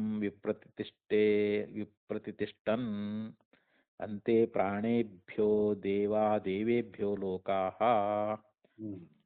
ಹಿಂಗ ಶ್ರುತಿ ಅನ್ನುವಂತದ್ದು ಇಲ್ಲಿ ಏನ್ ಹೇಳ್ಕೊಂಡ್ ಬರ್ತದ ಅಂತಂದ್ರೆ, ಆತ್ಮನಿಂದ ಎಲ್ಲಾ ಪ್ರಾಣಗಳು ಅನ್ನೋದ್ರಿಂದ ಇಲ್ಲಿ ಎಲ್ಲಾ ಕರ್ಣಗಳು ಅಂತ ಅರ್ಥ ಮಾಡ್ಬೇಕು ನಾವಿಲ್ಲಿ. ಅವು ತಮ್ಮ ಸ್ಥಾನಕ್ಕ ಬಂದು ಹೊರಟು ಬರ್ತಾವ, ಬಂದು ಸೇರ್ಕೋತಾವ ಅಂತ. ನೇತ್ರ ಸ್ಥಾನದಲ್ಲಿ ಬರ್ತದ, ಶ್ರೋತ್ರ ಸ್ಥಾನದಲ್ಲಿ, ಅವು ಗೋಲಕ, ಇವೆಲ್ಲ ನಾವು ನೋಡುವಂತ ಕಣ್ಣು ಅದು ಗೋಲಕ ಅಷ್ಟರೇ. ಅದ್ರೊಳಗಿರ್ತಕ್ಕಂತ ನೇತ್ರ ಅದು ಬೇರೆ, ಅದು ಇಂದ್ರಿಯ ಬೇರೆ. ಅದು ಕಿವಿನೂ ಕೂಡ ಅದು ಗೋಲಕ್ ಇದ್ದಂಗ, ಅದ್ರೊಳಗಿರ್ತಕ್ಕಂಥ ಶ್ರೋತ್ರೇಂದ್ರಿಯ ಅದು ಬೇರೆ. ಅದು ಅವೆಲ್ಲ ಎಚ್ಚೆತ್ತು ಬಳಕ ಅವು ತಮ್ಮ ಸ್ಥಾನದಲ್ಲಿ ಬಂದು ಸೇರ್ಕೊತಾವಂತ. ಆಮೇಲೆ ಎಲ್ಲಾ ದೇವತೆಗಳಾದ್ಮೇಲೆ ಎಲ್ಲಾ ಲೋಕಗಳು ಕೂಡ ಹೊರಟು ಬರ್ತಾವೆ ಅಂತ ಹೇಳಿ, ಹಿಂಗ ಪ್ರಾಣೇಭ್ಯೋ ಪ್ರಾಣಗಳಿಂದ ದೇವತೆಗಳು, ದೇವೇಭ್ಯೋ ಲೋಕಾಹ, ದೇವತೆಗಳಿಂದ ಲೋಕಗಳು, ಈ ಪ್ರಕಾರವಾಗಿ ಹೊರಟು ಬರ್ತಾವೆ ಅಂತ ಹೇಳಿ ಹಿಂಗ ಶ್ರುತಿ ಅನ್ನುವಂತಾದ ನಮಗ ಬೋಧ ಮಾಡ್ಕೊಂಡು ಬಂದದ. ಕೌಶಿತಕಿ ಅನ್ನುವಂತ ಉಪನಿಷತ್ನಲ್ಲಿ ಈ ವಿಚಾರವನ್ನ ಅಲ್ಲಿ ಹೇಳ್ಕೊಂಡು ಬಂದಾರ. ಮತ್ ನಾವು ಶ್ರುತಿಯ ಪ್ರಮಾಣ ಅಲ್ರಿ ಇವಾಗ. ಇನ್ನ ಹೊಸ ಒಂದು ಕಲ್ಪದೊಳಗ ಹಿಂದಿನ ಕಲ್ಪದ ಸ್ಮರಣೆ ಅನ್ನುವಂತಾದ್ ಇರಬಹುದಲ್ಲ ಅಂತ. ಈಗ ಸೃಷ್ಟಿ ಪ್ರಳಯ ಆಯ್ತು, ಮತ್ತೆ ಪುನರ್ ಸೃಷ್ಟಿ ಆಯ್ತು ಅಂತಂದ್ರೆ ಹಿಂದಿನ ಕಲ್ಪದೊಳಗೆ ಏನೇನಾಗಿತ್ತು ಅದ್ರ ಸ್ಮರಣೆ ಇರ್ತತೇನೋ ಅಂತ ಇಲ್ಲಿ ಒಂದು ಜಿಜ್ಞಾಸೆ, ಅದ್ರ ವಿಚಾರ. ಅದನ್ನ ಈ ಭಾಷ್ಯದಲ್ಲಿ ಹೇಳ್ತಾ ಇದ್ದಾರೆ ಇವಾಗ. ಸ್ಯಾದೇತತ್ ಸ್ವಾಪೇ ಪುರುಷ ಅಂತರ್ವ್ಯವಹಾರ ಅವಿಚ್ಛೇದಾತ್ ಸ್ವಯಂ ಚ ಸುಪ್ತ ಪ್ರಬುದ್ಧಸ್ಯ ಪೂರ್ವ ಪ್ರಬೋಧ ವ್ಯವಹಾರಾನುಸಂಧಾನ ಸಂಭವಾತ್ ಅವಿರುದ್ಧಂ. ಸ್ವಾಪೆ ಅಂದ್ರೆ ಮಲಗಿರ್ತಕ್ಕಂಥವನು ಅಂತ, ಗಾಢ ನಿದ್ರೆಯಲ್ಲಿ ಇದ್ದವನು ಅಂತ. ಆ ಸುಸುಪ್ತಿಯೊಳಗ ಪುರುಷಾಂತರ ಅಂದ್ರ ಬೇರೆ ಪುರುಷರು ಅಂತ. ಈ ಮಲಗಿರ್ತಕ್ಕಂಥ ಪುರುಷನನ್ನ ಬಿಟ್ಟು ಇನ್ನು ಬೇರೆ ಪುರುಷರದಾರಲ್ರಿ, ಪುರುಷಾಂತರ ವ್ಯವಹಾರ ಅವಿಚ್ಛೇದಾತ್. ಇವ ಏನೋ ನಿದ್ರೆಯೊಳಗದಾನ, ಇನ್ನು ಬೇರೆ ಪುರುಷರು ಅವ್ರು ಎಚ್ಚರದಾರಲ್ರಿ, ಅವ್ರ ವ್ಯವಹಾರ ಮಾತ್ರ ನಡೆದೈತಿಲ್ರಿ ಅವ್ರದ್ದು. ಅವಿಚ್ಛೇದಾತ್, ಅವ್ರ ವ್ಯವಹಾರ ನಿಂತಿಲ್ಲ, ಇವನು ವ್ಯವಹಾರ ನಿಂತದ. ಇವನು ಯಾವ ವ್ಯವಹಾರ ಮಾಡ್ತಿಲ್ಲ, ಯಾಕೆ ಗಾಢ ನಿದ್ರೆಯೊಳಗದಾನ ಅಂದ ಮೇಲೆ ಇವನು ವ್ಯವಹಾರ ನಿಂತು ಹೋಗ್ಬಿಟ್ಟತಿ ಇವಾಗ. ಆದ್ರೆ ಇನ್ನೊಬ್ಬ ವ್ಯಕ್ತಿ ಎಚ್ಚರದಾನಲ್ಲ, ಅವನು ವ್ಯವಹಾರ ಅನ್ನುವಂತಹದ್ದು ಅದು ಹಾಗೆ ಜರುಗ್ತಾ ಇದೆ ಅಂತ. ಆದ್ದರಿಂದ ಇಲ್ಲಿ ಸ್ವಯಂ ಚ ಸುಪ್ತ ಪ್ರಬುದ್ಧಸ್ಯ. ಇನ್ನ ಯಾವನು ತಾನು ನಿದ್ರಿಸಿ, ಸುಪ್ತಸ್ಯ ಅಂದ್ರೆ ಏನು, ಸುಪ್ತ ಪ್ರಬುದ್ಧಸ್ಯ, ಸ್ವತಃ ನಿದ್ರಾ ಮಾಡಿ ಎಚ್ಚೆತ್ತಿರ್ತಾನಲ್ಲ, ಪೂರ್ವ ಪ್ರಬೋಧ ವ್ಯವಹಾರಾನುಸಂಧಾನ ಸಂಭವಾತ್. ಯಾಕಂದ್ರೆ ಮಲಗುಕ್ಕಿಂತ ಪೂರ್ವದಲ್ಲಿ ಏನೇನು ವ್ಯವಹಾರಗಳನ್ನ ಮಾಡಿದ್ನಲ್ರಿ ಅವ, ಎಚ್ಚೆತ್ತ ಬಳಿಕ ಆ ಹಿಂದ ಮಾಡಿರ್ತಕ್ಕಂತ ವ್ಯವಹಾರಗಳದ ನೆನಪು ಬರ್ತೈತಿಲ್ಲ ಅವನಿಗೆ. ನಿನ್ನೆ ನಾವು ಏನೇನು ಮಾಡಿದೇವಿ ಇವತ್ತು ಬೆಳಿಗ್ಗೆ ಎದ್ದು ಕೂಡ ನೆನಪಿಸ್ಕೊಳ್ತೇವಿಲ್ರಿ, ಅವನ್ನ ನೆನಪಾಕೈತಲ್ರಿ ನಮಗ. ಇದು ಅಂದ್ರೆ ಇದು ನಡಿತೈತೆ ಅಂತ. ಇದು ಪೂರ್ವ ಪ್ರಬೋಧ ವ್ಯವಹಾರ ಅನುಸಂಧಾನ ಸಂಭವಾತ್ ಅವಿರುದ್ಧಂ ಅಂದ್ರೆ ಶಬ್ದ ವಿಷಯದೊಳಗ ಇಲ್ಲಿ ಏನು ವಿರೋಧ ಅನ್ನುವಂಥದ್ದಿಲ್ಲ. ಈ ವಾದ ಅನ್ನುವಂಥದ್ದು ಏನು ವಿರೋಧ ನಮಗ ಆಗೋದಿಲ್ಲ. ಆದರೆ ಮಹಾಪ್ರಳಯೇತು ಅಂತ ಹೇಳ್ತಾರ. ತು ಅಂದ್ರ ಆದರೆ ಅಂತ ಇಲ್ಲಿ ಇಲ್ಲಿ ಮಹಾಪ್ರಳಯೇ ಅಂತ ಹೇಳಿದ್ರು. ಮಹಾಪ್ರಳಯ ಅಂತಂದ್ರೆ ಈ ಭೂಮಿ ಜಲದಲ್ಲಿ ಲಯ ಆಗ್ತೈತಿ, ಜಲ ಅಗ್ನಿ ಲಯ ಆಗ್ತೈತಿ, ಅಗ್ನಿ ವಾಯುನಲ್ಲಿ ಲಯ ಆಗ್ತೈತಿ, ವಾಯು ಆಕಾಶ ಲಯ ಆಗ್ತೈತಿ, ಆಕಾಶ ಮಹತ್ತತ್ವ ಲಯ ಆಗ್ತೈತಿ, ಮಹತ್ತತ್ವ ಅವ್ಯಕ್ತ ಲಯ ಆಗ್ತೈತಿ, ಅವ್ಯಕ್ತ ಬ್ರಹ್ಮದಲ್ಲಿ ಲಯ ಆಗ್ಬಿಡ್ತೈತಿ. ಅವಾಗ ಏನೂ ಇಲ್ಲ. ಈ ನಾಮರೂಪದಿಂದ ತೋರ್ತಕ್ಕಂತ ಈ ಪ್ರಪಂಚ ಸಂಪೂರ್ಣ ಲಯ ಆಗಿ ಹೋಗ್ಬಿಡ್ತೈತಿ ಅಂತಿದ್ರಿ. ಯಾವಾಗಿದು ಮಹಾಪ್ರಳಯದಲ್ಲಿ ಅಂತ. ಸರ್ವ ವ್ಯವಹಾರ ಉಚ್ಛೇದಾತ್, ಅಲ್ಲಿ ಎಲ್ಲಾ ವ್ಯವಹಾರ ನಾಶ ಹೋಗ್ಬಿಡ್ತೈತಿ. ಇದು ಯಾವಾಗ ಮಹಾಪ್ರಳಯ ಆಕೈತಲ್ರಿ, ಅಲ್ಲಿ ಏನಾದ್ರು ವ್ಯವಹಾರ ಓದೈತೇನ್ರಿ ಅಲ್ಲಿ? ಯಾಕ ಅಲ್ಲಿ ಪುರುಷರೇ ಇಲ್ಲಲ್ಲ ಮೊದಲೆಲ್ಲ. ಅಲ್ಲಿ ಎಲ್ಲಾ ಜೀವರಾಶಿಗಳು, ಎಲ್ಲಾ ಪಂಚಭೂತಗಳು, ಪಂಚ ತನ್ಮಾತ್ರೆಗಳು, ಅಲ್ಲೇನು ಅವ್ಯಕ್ತ ಅಂತಿಲ್ಲ, ಅವ್ಯಕ್ತ ತತ್ವ ಆಗಲಿ, ಮಹತ್ತತ್ವ ಆಗಲಿ, ಅಲ್ಲಿ ಹಿರಣ್ಯ ಗರ್ಭ ಆಗಲಿ, ಸೂತ್ರಾತ್ಮ, ಅಂತರ್ಯಾಮಿ ಅವ್ರು ಯಾರು ಇಲ್ಲ, ಎಲ್ಲಾ ಹೋಗ್ಬಿಟ್ರಲ್ಲ ಅವಾಗ. ಮಹಾಪ್ರಳಯದಲ್ಲಿ ಎಲ್ಲಾನು ಹೋಗಿದ್ರಿಂದ ಅಲ್ಲಿ ಎಲ್ಲಾ ವ್ಯವಹಾರ ನಾಶ ಆಗಿ ಹೋಗ್ಬಿಡ್ತು ಅಂತ. ಜನ್ಮಾಂತರ ವ್ಯವಹಾರ ವಚ್ಚ ಕಲ್ಪಾಂತರ ವ್ಯವಹಾರಸ್ಯ ಅನುಸಂಧಾತುಂ ಅಶಕ್ಯತ್ವಾತ್. ಈಗ ಮತ್ತೊಂದು ಜನ್ಮದ ಒಂದು ವ್ಯವಹಾರವನ್ನ ಅವಾಗ ನೆನಪಿಡಕ್ ಆಗ್ತದೇನು? ಈ ಮಹಾಪ್ರಳಯ ಆಗ್ಬಿಟ್ಟೈತಿ ಇವಾಗ. ಮತ್ ಪುನಃಸೃಷ್ಟಿಯೊಳಗ ಹಿಂದಿನ ಒಂದು ಜನ್ಮ ಆಗಿದ್ದಳು, ಹಿಂದೆ ಎಷ್ಟೋ ಹಿಂದಿನ ಪ್ರಳಯ, ಹಿಂದಿನ ಕಲ್ಪದೊಳಗ, ಆ ಪೂರ್ವಕಲ್ಪದಲ್ಲಿ ಆಗಿರ್ತಕ್ಕಂತ ಏನು ವ್ಯವಹಾರ ಅದಾವಲ್ರಿ, ಈಗ ಪುನಃಸೃಷ್ಟಿಯಲ್ಲಿ ಅವುಗಳ ನೆನಪಿಡಕ್ ಆಗ್ತದೇನದು? ನೆನಪಿಡಕ್ ಆಗಂಗಿಲ್ಲ ಅಂತಿರೋದು. ಕಲ್ಪಾಂತರ ವ್ಯವಹಾರವನ್ನ ನೆನಪಿಡುವುದು ಅದು ಆಗುದಿಲ್ಲ ಅಂತ ಹೇಳ್ತಾರ. ಅದು ಅದಕ್ಕೆ ಇಲ್ಲಿ ದೃಷ್ಟಾಂತಕ್ಕೂ ದಾಷ್ಟಾಂತಕ್ಕೂ ಇಲ್ಲಿ ಹೆಚ್ಚು ಕಡಿಮೆ ಐತಲ್ಲ ಅಂತ ಒಂದು ಪ್ರಶ್ನೆ ಇಲ್ಲಿ. ಇಲ್ಲೇನೋ ಎಚ್ಚರದಾಗ ಇವತ್ತೇನೋ ಎಲ್ಲ ಏನೇನೋ ಕೆಲಸ ಮಾಡಿದಾನ, ಗಾಢ ನಿದ್ದೆ ಹತ್ತೈತಿ, ಎಚ್ಚರ ಆಯ್ತು, ಓ ನಿನ್ನ ಈ ಕೆಲಸ ಮಾಡಿದ್ನಪ್ಪ, ಇವತ್ತಿನ ಮುಂದಿನ ಈ ಕೆಲಸ ಮಾಡೋನು, ಅದನ್ನ ಮುಂದುವರ್ಸೋನು ಅಂತೇಳಿ ನಿನ್ನಿದ ನೆನಪಿಸ್ಕೊಂಡು ಆ ಕೆಲಸದಲ್ಲಿ ಪ್ರವೃತ್ತಿ ಆಗ್ಬೋದು. ಆದ್ರ ಮಹಾಪ್ರಳಯ ಆದ ಬಳಿಕ ಅವಾಗ ಏನೆಲ್ಲ ಹಿಂದೆ ಏನೇನು ಎಷ್ಟೋ ಜನ್ಮಗಳು ಅಲ್ಲಿ ಮಾಡಿರ್ತಕ್ಕಂಥದ್ದು ಏನೆಲ್ಲ ಮತ್ತೆ ಪುನಃಸೃಷ್ಟಿಗಳು ನೆನಪಾಕೈತೇನ ಅವಾಗ? ಯಾರಿಗೂ ನೆನಪಿಡಕ್ಕಾಗಲ್ಲ ಅಂತ ಹೇಳ್ತಾರ ಅವರು. ಇಲ್ಲಿ ದೃಷ್ಟಾಂತ ಏನೋ ಇದು ಸ್ವಪ್ನ, ಇದೇನು ಗಾಢ ನಿದ್ರೆ ಎಚ್ಚರ ಹೇಳ್ತೀರಿ, ಇದು ಕರೆಕ್ಟ್ ಸರಿ. ಇಲ್ಲೇನೋ ನೆನಪಿಟ್ಕೋಬಹುದು.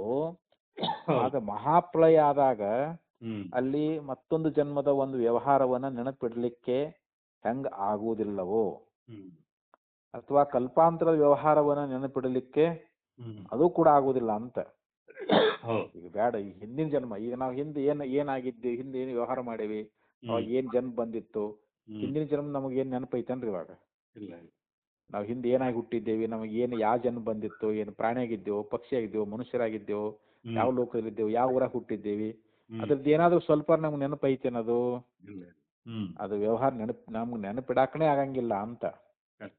ಇನ್ನು ಕಲ್ಪಾಂತರದಂತಾರ ಅವರು. ಕಲ್ಪಾಂತರದ ವ್ಯವಹಾರ ಅನ್ನುವಂತಹದ್ದು ಒಂದು ಮಹಾಪ್ರಳಯ ಅಂದ್ರೆ ಅದು ಎಷ್ಟು ಯುಗಗಳು ಎಷ್ಟು ವರ್ಷ ಹೊಕ್ಕೈತೆ ಗೊತ್ತಿಲ್ಲ ಅದು ರೀ. ಯಾಕಂದ್ರೆ 4 ಯುಗಗಳು 1000 ಸಾರಿ ಸುತ್ತಿದಾಗ ಬ್ರಹ್ಮದೇವನಿಗೆ ಒಂದು ಹಗಲಾಕೈತಂತ್ರ. ಅದು ಒಂದೊಂದು ಯುಗಗಳು 4 ಲಕ್ಷ ವರ್ಷ, 8 ಲಕ್ಷ ವರ್ಷ, 12 ಲಕ್ಷ ವರ್ಷ, 16 ಲಕ್ಷ ವರ್ಷದ ಒಂದೊಂದು ಯುಗಗಳ ಅವಧಿ ಇದೆ. ಇಂಥವು 4 ಯುಗ ಸುತ್ತಬೇಕಲ್ರಿ ಇವಾಗ. 4 ಯುಗ 1000 ಸಲ ಸುತ್ತಬೇಕಂತಾರ ಅವರು.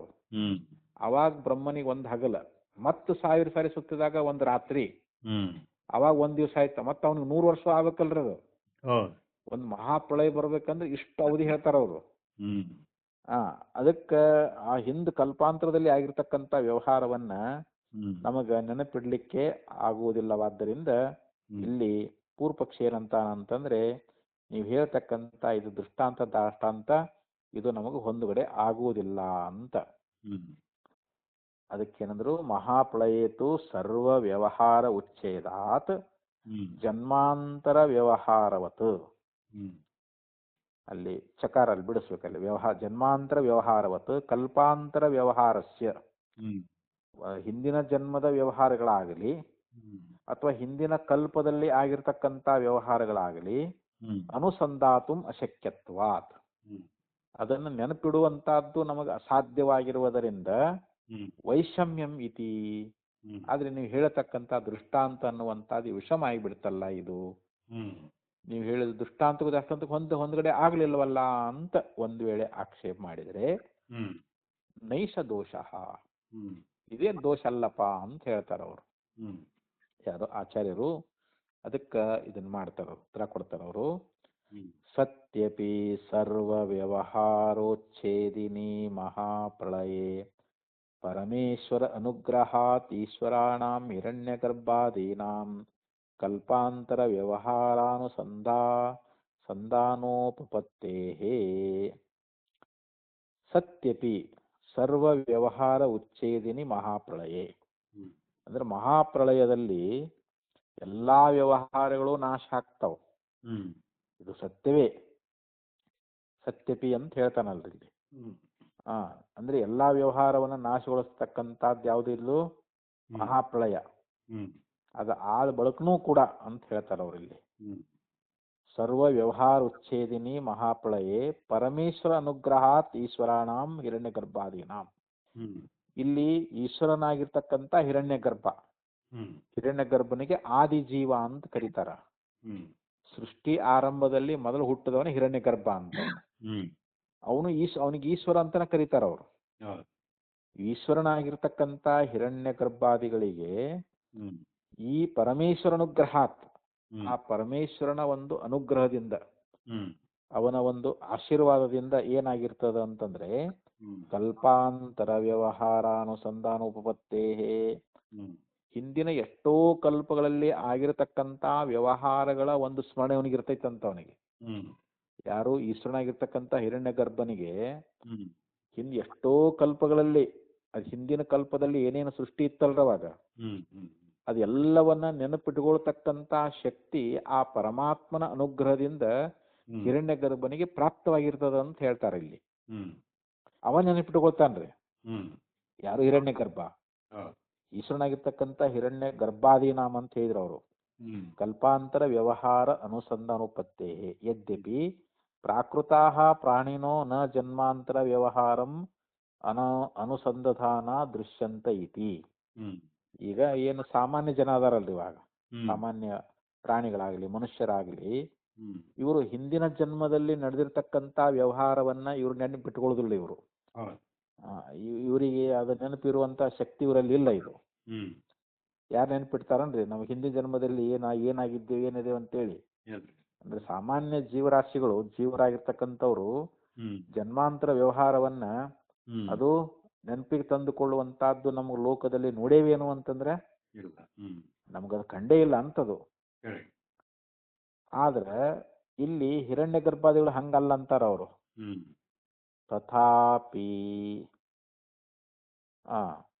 ತಥಾಪಿ ನ ಪ್ರಾಕೃತವತ್ ಈಶ್ವರಾಣಾಂ ಭವಿತವ್ಯಂ. ಈ ಪ್ರಾಕೃತವಾಗಿರ್ತಕ್ಕಂಥ ಜನರಂತೆ, ಸಾಮಾನ್ಯವಾಗಿರ್ತಕ್ಕಂಥ ಏನ್ ಜೀವರು ಅದಾರಲ್ಲ ಅವರಂತೆ ಇಲ್ಲಿ ಏನದಾರಲ್ಲ ಇವರು, ಯಾರು? ಹಿರಣ್ಯ ಗರ್ಭ ಈಶ್ವರ. ಯಾಕಂದ್ರೆ ಇವರಂತೂ ಜನ್ಮಾಂತರ ವ್ಯವಹಾರ ನೆನಪಿಗೆ ತಂದು ಕೊಡಕಂತೂ ಇವರಿಗೆ ಆಗಂಗಿಲ್ಲ ಸಾಮಾನ್ಯ ಜನರಿಗೆ. ಆದ್ರೆ ಈಶ್ವರ ಆಗಿರ್ತಕ್ಕಂಥವ್ರು ಏನದಾರ ಅವರು, ಅವರು ಸಾಮಾನ್ಯರಂತೆ ಇರಬೇಕನ್ನುವಂತಹದ್ದು ಇದು ಸರಿಯಲ್ಲ. ಈ ಸಾಮಾನ್ಯ ಜೀವಿಗಳಂತೆ ಈಶ್ವರ ಅಂತೆ ನಾವು ಅದನ್ನ ಕಲ್ಪಿಸಿಕೊಳ್ಳಿಕ್ ಬರ್ತೈತೇನ್ರಿ ಅವರು? ಈಶ್ವರ ಅಂದ್ರೆ ಅವರು ಸರ್ವಜ್ಞರವರು. ಎಲ್ಲಾ ಹಿಂದಿನ ಭೂತ ಕಾಲದಲ್ಲಿ ಏನಾಗ್ತೈತಿ, ಮುಂದೆ ಏನಾಗ್ತೈತಿ, ಈಗ ಏನ್ ನಡೀತೈತಿ, ಅದು ತ್ರಿಕಾಲವನ್ನ ಬಲ್ಲವರು ಈಶ್ವರ. ಹಿರಣ್ಯ ಗರ್ಭನಿಗೆ ಈಶ್ವರ ಅಂತ ಇಲ್ಲಿ ಕರ್ಕೊಂಬಂದಾರ ಈಗ ಇಲ್ರಿ. ಅಂದ್ರೆ ಅವ್ರಿಗೆ ಅದ ನೆನಪಿನ ಇದು ಐತೆ ಅಂತ ಅವ್ರಿಗೆ. ಅವರು ಸಾಮಾನ್ಯರಂತೆ ಈಶ್ವರ ಆಗಿರ್ತಕ್ಕಂಥವ್ರು ಇರಬೇಕು ಅನ್ನುವಂಥದ್ದು ಸರಿ ಅಲ್ಲ ಅಂತ ಹೇಳ್ತಾ ಇದ್ದಾರೆ ಅವರು. ತಥಾಪಿ ನ ಪ್ರಾಕೃತವತ್ ಈಶ್ವರಾಣಾಂ ಭವಿತವ್ಯಂ ತಥಾ ಹಿ ಪ್ರಾಣಿತ್ವ ವಿಶೇಷೇ ಅಪಿ ಮನುಷ್ಯಾದಿ ಸ್ತಂಭ ಪರ್ಯಂತೇಷು ಜ್ಞಾನೈಶ್ವರ್ಯಾದಿ ಪ್ರತಿಬಂಧ ಪರೇಣ ಭೂಯಾನ್ ಭವನ್ ದೃಶ್ಯತೆ. ಇಲ್ಲಿ ತಥಾ ಹಿ ಅದು ಹೇಗೆಂದರೆ ಇಲ್ಲಿ ಪ್ರಾಣಿತ್ವ ಅವಿಶೇಷೇಪಿ ಮನುಷ್ಯಾದಿ ಸ್ತಂಭ ಪರ್ಯಂತೇಶು. ಇಲ್ಲಿ ಪ್ರಾಣಿತ್ವವು ಅಂದ್ರೆ ಪ್ರಾಣ ಉಳ್ಳಂತಹದ್ದು ಈ ಮನುಷ್ಯರಿಂದ ಹಿಡ್ಕೊಂಡು ಒಂದು ಸ್ತಂಭ ಅಂತಂದ್ರೆ ಈ ಸಣ್ಣ ಸಣ್ಣ ಕ್ರಿಮಿಕೀಟಗಳದಾವಲ್ರಿ, ಅವುಗಳ ಪರ್ಯಂತರವಾಗಿ ಅಂತ. ಯಾಕೆಂದ್ರೆ ಇಲ್ಲಿ ಮನುಷ್ಯ ಸ್ವಲ್ಪ 84 ಜೀವರಾಶಿಯಲ್ಲಿ ಶ್ರೇಷ್ಠ ಅದಾನ. ಆ ಪ್ರಾಣ ಉಸಿರಾಟ ಅನ್ನುವಂತಹದ್ದು ಮನುಷ್ಯನಲ್ಲಿ ಅದ, ಪ್ರಾಣಿಗಳಲ್ಲಿ ಅದ, ಪಕ್ಷಿಗಳಲ್ಲಿ ಅದ, ಕ್ರಿಮಿಕೀಟಗಳಲ್ಲಿ ಅದ. ಎಲ್ಲ 84 ಜೀವರಾಶಿಗಳಲ್ಲಿ ಐತಿಲ್ರಿ ಅದು. ಪ್ರಾಣ ಅಂದ್ರೇನು, ಪ್ರಾಣಿತ್ವ ಅಂದ್ರೇನು, ಉಸಿರಾಟ ಕ್ರಿಯೆ ಅಂತ. ಅವು ಸಮಾನ ಐತಿ. ಮನುಷ್ಯನು ಉಸಿರಾಟ ಮಾಡ್ತಾನ, ಪ್ರಾಣಿಗಳು ಉಸಿರಾಟ ಮಾಡ್ತಾವು, ಪಕ್ಷಿಗಳು ಉಸಿರಾಟ ಮಾಡ್ತಾವಿಲ್ರಿ. ಎಲ್ಲಾ ಜೀವರಾಶಿಗಳು ಉಸಿರಾಟ ಮಾಡ್ತಾವು. ಆದ್ರೆ ಸಮಾನ ಆಗಿದ್ರು ಕೂಡ ಈ ಮನುಷ್ಯರನ್ನೇ ಮೊದಲು ಮಾಡಿಕೊಂಡು ಸ್ತಂಭದ ಪರ್ಯಂತರವಾಗಿ ಅಂದ್ರೆ ಆ ಪ್ರಾಣಿಗಳವರೆಗೆ ಅವರಲ್ಲಿ ಒಂದು ಜ್ಞಾನ ಮತ್ತು ಐಶ್ವರ್ಯ ಅನ್ನುವಂತಹದ್ದು ಏನದಲ್ರಿ ಇದು. ಜ್ಞಾನ ಐಶ್ವರ್ಯಾದಿ ಪ್ರತಿಬಂಧ ಪರೇಣ ಪರೇಣ ಭೂಯಾನ್ ಭವನ್ ದೃಶ್ಯತೆ. ಅವರಲ್ಲಿ ಮನುಷ್ಯನಲ್ಲಿ ಎಷ್ಟು ಜ್ಞಾನ ಐಶ್ವರ್ಯ ಅದ, ಅದು ಮುಂದೆ ಹೋಗ್ತಕ್ಕಂತ ಏನು ಜೀವಗಳದಾವಲ್ಲ, ಈಗ ಭೂತಾನಾಂ ಪ್ರಾಣಿನ ಶ್ರೇಷ್ಠ ಪ್ರಾಣಿನಾಂ ಬುದ್ಧಿಜೀವಿನಃ ಬುದ್ಧಿಮತ್ಸು ನರಾಶ್ರೇಷ್ಠ ಅಂತ ಹೇಳಿ ಒಂದು ಶ್ಲೋಕದಲ್ಲಿ ಬರ್ತದೆ. ಮನುಷ್ಯರಲ್ಲಿಯೂ ಕೂಡ ಒಳ್ಳೆ ಬುದ್ಧಿವಂತ ಉಳ್ಳಂತವ್ರು ಬಹಳ ಶ್ರೇಷ್ಠ ಅಂತ ಹೇಳ್ತಾರಲ್ಲಿ. ಆ ಮನುಷ್ಯರಿಗಿಂತ ಪ್ರಾಣಿಗಳು ಕನಿಷ್ಠ, ಪ್ರಾಣಿಗಳಿಗಿಂತ ಇಲ್ಲಿ ಪಕ್ಷಿಗಳಾಗ್ಲಿ ಇವೆಲ್ಲ ಒಂದಕ್ಕೊಂದೊಂದು ಕನಿಷ್ಠ ಹಾಕೋತದ ಬಂದವಿಲ್ರಿ ಇಲ್ಲಿ. ಯಾಕಂತಂದ್ರ ಅವರಲ್ಲಿ ಜ್ಞಾನ ಮತ್ತು ಐಶ್ವರ್ಯಗಳಿಗೆ ಇರುವಂತ ಒಂದು ಆತಂಕ ಅನ್ನುವಂತಹದ್ದು ಏನೈತಲ್ಲ, ಅದು ಮುಂದ್ ಹೋದಂಗ ಮುಂದಿನ ಜೀವರಾಶಿಗಳಲ್ಲಿ ಅದು ಹೆಚ್ಚಾಕೊಂತ ಹೋಗ್ತೈತಂತ. ಈಗ ದೇವತೆಯಲ್ಲಿ ಇರ್ತಕ್ಕಂತ ಜ್ಞಾನ ಐಶ್ವರ್ಯ ನಮಗಿಲ್ಲ, ಯಾಕಂದ್ರೆ ಅವರಲ್ಲಿ ಹೆಚ್ಚಿರ್ತದ. ಅವರಲ್ಲಿ ವಿಶೇಷವಾದ ಜ್ಞಾನ ಇರ್ತೈತಿ, ಆ ವಿಶೇಷವಾದ ಒಂದು ಐಶ್ವರ್ಯ ಅನ್ನುವಂತಹದ್ದು ಇರ್ತದ ದೇವತೆಗಳಲ್ಲಿ. ಆದ್ರೆ ಮನುಷ್ಯರಲ್ಲಿ ಹಂಗಲ್ಲ. ಮನುಷ್ಯರನ್ನ ಮೊದಲುಗೊಂಡು ಈ ಕಡೆ ಕೆಳಗಿನ ತಗೋಬೇಕು ನಾವು ಉಳಿದ ಜೀವರಾಶಿಗಳು. ಈಗ ಯಾವುದು ಸಿಂಹ ಆಗಲಿ, ಕರಡಿ ಆಗಲಿ, ಆನೆಗಳಾಗಲಿ ಇಂಥವೇನದಾವಲ್ರಿ, ಇದ್ರಾಗೂ ಕೆಲವೊಂದು ಬುದ್ಧಿವಂತಗಳು ಅದಾವ್ರಿ ಯಾವುದು ಪ್ರಾಣಿಗಳಲ್ಲಿಯೂ ಕೂಡ. ಈಗ ಆನೆ ಮತ್ತು ಇವೆಲ್ಲ ಸಿಂಹ, ಹುಲಿ ಏನದಾವಲ್ರಿ, ಮತ್ತೆ ಇವನ್ನೆಲ್ಲ ಪಳಗಿಸಿ ಎಲ್ಲ ಇದನ್ನ ಮಾಡ್ತಾರಲ್ರಿ, ಇವನ್ನ ಅವಕ್ಕೂ ಇದನ್ನ ಕಲಿಸ್ತಾರಲ್ರಿ ಎಲ್ಲ. ಮತ್ತ ಅವು ಕಲಿತಾವಂದ್ರೆ ಅವಕ್ಕೂ ಒಂದಿಷ್ಟು ಬುದ್ಧಿ ಐತಿ ಅಂದಂಗ ಆತಲ್ರಿ. ಅಂದ್ರೆ ಇಲ್ಲಿ ಮನುಷ್ಯ ಅಂತೂ ಎಲ್ಲಾರಲ್ಲಿ ಶ್ರೇಷ್ಠ ಅವನು, ಯಾಕಂದ್ರೆ ವಿಶೇಷವಾದ ಜ್ಞಾನ ಅವನಲ್ಲಿ ಅದ. ಅಲ್ಲಿಂದ ಕೆಳಗ್ ಬಂದಂಗ ಮನುಷ್ಯರನ್ನ ಹಿಡ್ಕೊಂಡು ಇಲ್ಲಿ ಪ್ರಾಣಿಗಳಾಗ್ಲಿ, ಎತ್ತು ಇಂಥವೆಲ್ಲ ಅದಾವಲ್ರಿ, ಎಮ್ಮೆ ಮೊದಲಾದವುಗಳು, ಹುಲಿ, ಸಿಂಹ, ಕರಡಿ ಇವೆಲ್ಲ ಇವು ಒಂದಕ್ಕಿಂತ ಒಂದು ನಿಕೃಷ್ಟ ಹಾಕೊಂತ ಬರ್ತಾವ ಎಲ್ಲಿವರೆಗೆ, ಮತ್ತು ಕ್ರಿಮಿಕೀಟದವರೆಗೆ. ಅವುಗಳಲ್ಲಿ ಏನದ ಅಂತಂದ್ರೆ ಆ ಜ್ಞಾನ ಐಶ್ವರ್ಯ ಇತ್ಯಾದಿಗಳು ಅವು ಅಭಿವ್ಯಕ್ತಿ ಆಗಬೇಕಾದ್ರ ಅದಕ್ಕ ಒಂದಿಷ್ಟು ಪ್ರತಿಬಂಧಕ ಅನ್ನುವಂತಹದ್ದು ಇರ್ತದ, ಅದಕ್ಕೆ ಅಡ್ಡಿ ಆತಂಕಗಳು ಇರ್ತಾವ. ಅವುಗಳಲ್ಲಿ ಹೆಚ್ಚು ಹಾಕೊಂತ ಹೋಗ್ಬಿಡ್ತಾವಂತ, ಒಂದಕ್ಕಿಂತ ಒಂದು ಹೆಚ್ಚು ಹಾಕೊಂತ ಹೋಗ್ಬಿಡ್ತಾವಂತ. ಅದಕ್ಕೆ ಯಾಕ ಅವುಗಳಿಗೆ ಏನೋ ನೆನಪಿನ ಶಕ್ತಿ ಇರಂಗಿಲ್ಲ.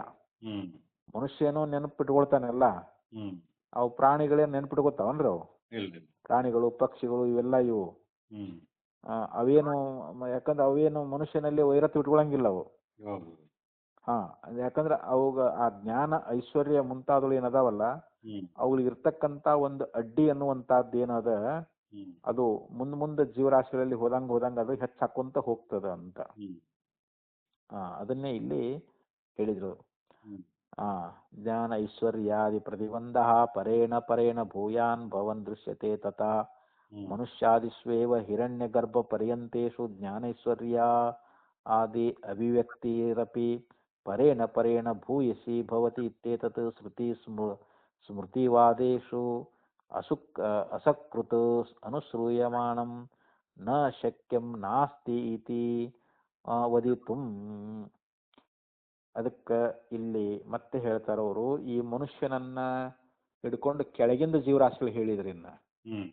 ಇನ್ನ ಮನುಷ್ಯನಕ್ಕಿಂತಲೂ ಮೇಲೆ ಅದಾರಲ್ರಿ ಇವರು.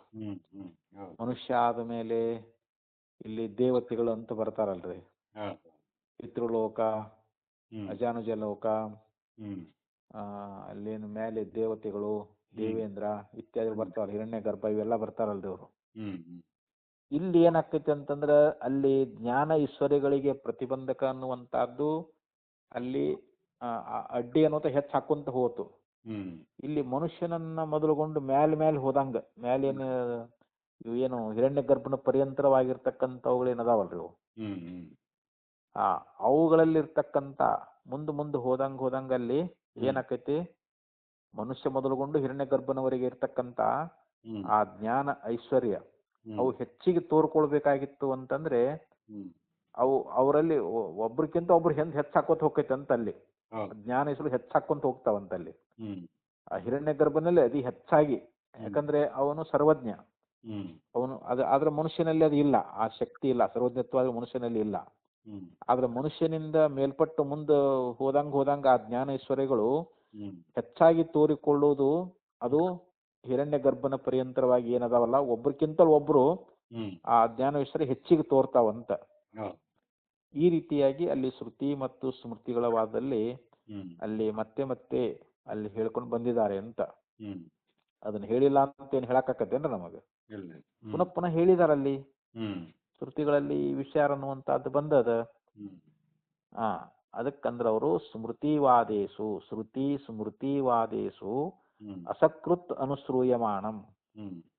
ಸಕೃತ್ ಅಂದ್ರೆ ಒಂದು ಸಾರಿ, ಅಸಕೃತ್ ಅಂದ್ರೆ ಬಹು ಸಾರಿ ಅಂತ ಅನೇಕ ಸಾರಿ ಅದನ್ನ ನಾವು ಶ್ರುತಿ ಸ್ಮೃತಿಗಳಲ್ಲಿ ಕೇಳ್ತಾ ಇದ್ದೀವಿ. ನ ಶಕ್ಯಂ ನಾಸ್ತೀತಿ ವದಿತುಂ. ಹಿಂಗ ಅಲ್ಲಿ ಹೇಳಿಲ್ಲ ಅಂತ ಹೇಳಕ್ ಬರಂಗಿಲ್ಲ, ಅಂದ್ರೆ ಹೇಳಿದ್ದಾರೆ ಅಂತ. ಎಲ್ಲಾ ಶ್ರುತಿ ಸ್ಮೃತಿಗಳಲ್ಲಿ ಮನುಷ್ಯರಿಂದ ಮೇಲ್ಗಡೆ ಹೋದಂಗ ಒಬ್ರಕ್ಕಿಂತಲೂ ಒಬ್ರು ಜ್ಞಾನ ಐಶ್ವರ್ಯಗಳು ಅಧಿಕ ಹಾಕೊಂತ ಹೋಗ್ತಾವ ಎಲ್ಲಿ ಹಿರಣ್ಯ ಗರ್ಭನ ಪರ್ಯಂತರವಾಗಿ. ಆದ್ರೆ ಇಲ್ಲಿ ಮನುಷ್ಯರಿಂದ ಇಲ್ಲೇನ ಸ್ತಂಭ ಪರ್ಯಂತರವಾಗಿ ಕ್ರಿಮಿಕೀಟಾದಿಗಳು ಬರ್ತಾವಲ್ರಿ, ಇಲ್ಲಿ ಈ ಪ್ರಾಣಿಗಳು ಬರ್ತಾವಲ್ಲ, ಇಲ್ಲಿ ಕೆಳಗೆ ಬಂದಂಗ ಒಂದಕ್ಕಿಂತಲೂ ಒಂದು ನಿಕೃಷ್ಟ ಹಾಕೊಂತ ಬರ್ತಾವ. ಯಾಕಂದ್ರೆ ಇಲ್ಲಿ ಜ್ಞಾನ ಐಶ್ವರ್ಯಕ್ಕೆ ಅಡ್ಡಿ ಜಾಸ್ತಿ ಹಾಕೊಂತ ಬರ್ತದೆ ಇಲ್ಲಿ. ಯಾಕಂದ್ರೆ ಇವುಗಳಲ್ಲಿ ತಮೋಗುಣ ಜಾಸ್ತಿ ಪ್ರಾಣಿಗಳಲ್ಲಿ, ಮನುಷ್ಯರಲ್ಲಿ ಸ್ವಲ್ಪ ಸತ್ವಗುಣ ಇರ್ತದ್ರಿ. ಮನುಷ್ಯ ಎಲ್ಲವನ್ನ ಅರಿತಾನ, ಯಾವುದು ಪುಣ್ಯ ಯಾವುದು ಪಾಪ ಏನೆಲ್ಲ ವಿಚಾರ ಮಾಡುವಂತ ಶಕ್ತಿ ಮನುಷ್ಯನಿಗಾದ. ಅದೇ ಪ್ರಾಣಿ ಪಕ್ಷಿಗಳಿಗಿಲ್ಲ. ಪುಣ್ಯ ಯಾವುದು ಪಾಪ ಯಾವುದು ವಿಚಾರ ಮಾಡ್ತಾವನ್ರು? ಇಲ್ಲ, ಯಾಕಂದ್ರೆ ಅಂತ ವಿಶೇಷ ಜ್ಞಾನ ಇಲ್ಲ ಅಂತ ಹೇಳಿ ಈ ಪ್ರಕಾರವಾಗಿ ಇಲ್ಲಿ ಮನುಷ್ಯರಿಗೂ ಮತ್ತು ಹಿರಣ್ಯ ಗರ್ಭಾದಿಗಳಿಗೆ ಇರತಕ್ಕಂತ ವ್ಯತ್ಯಾಸ ಏನು ಅನ್ನೋದ್ರ ಬಗ್ಗೆ ಹೇಳ್ತಾರೆ ಈಗ ಅವರು.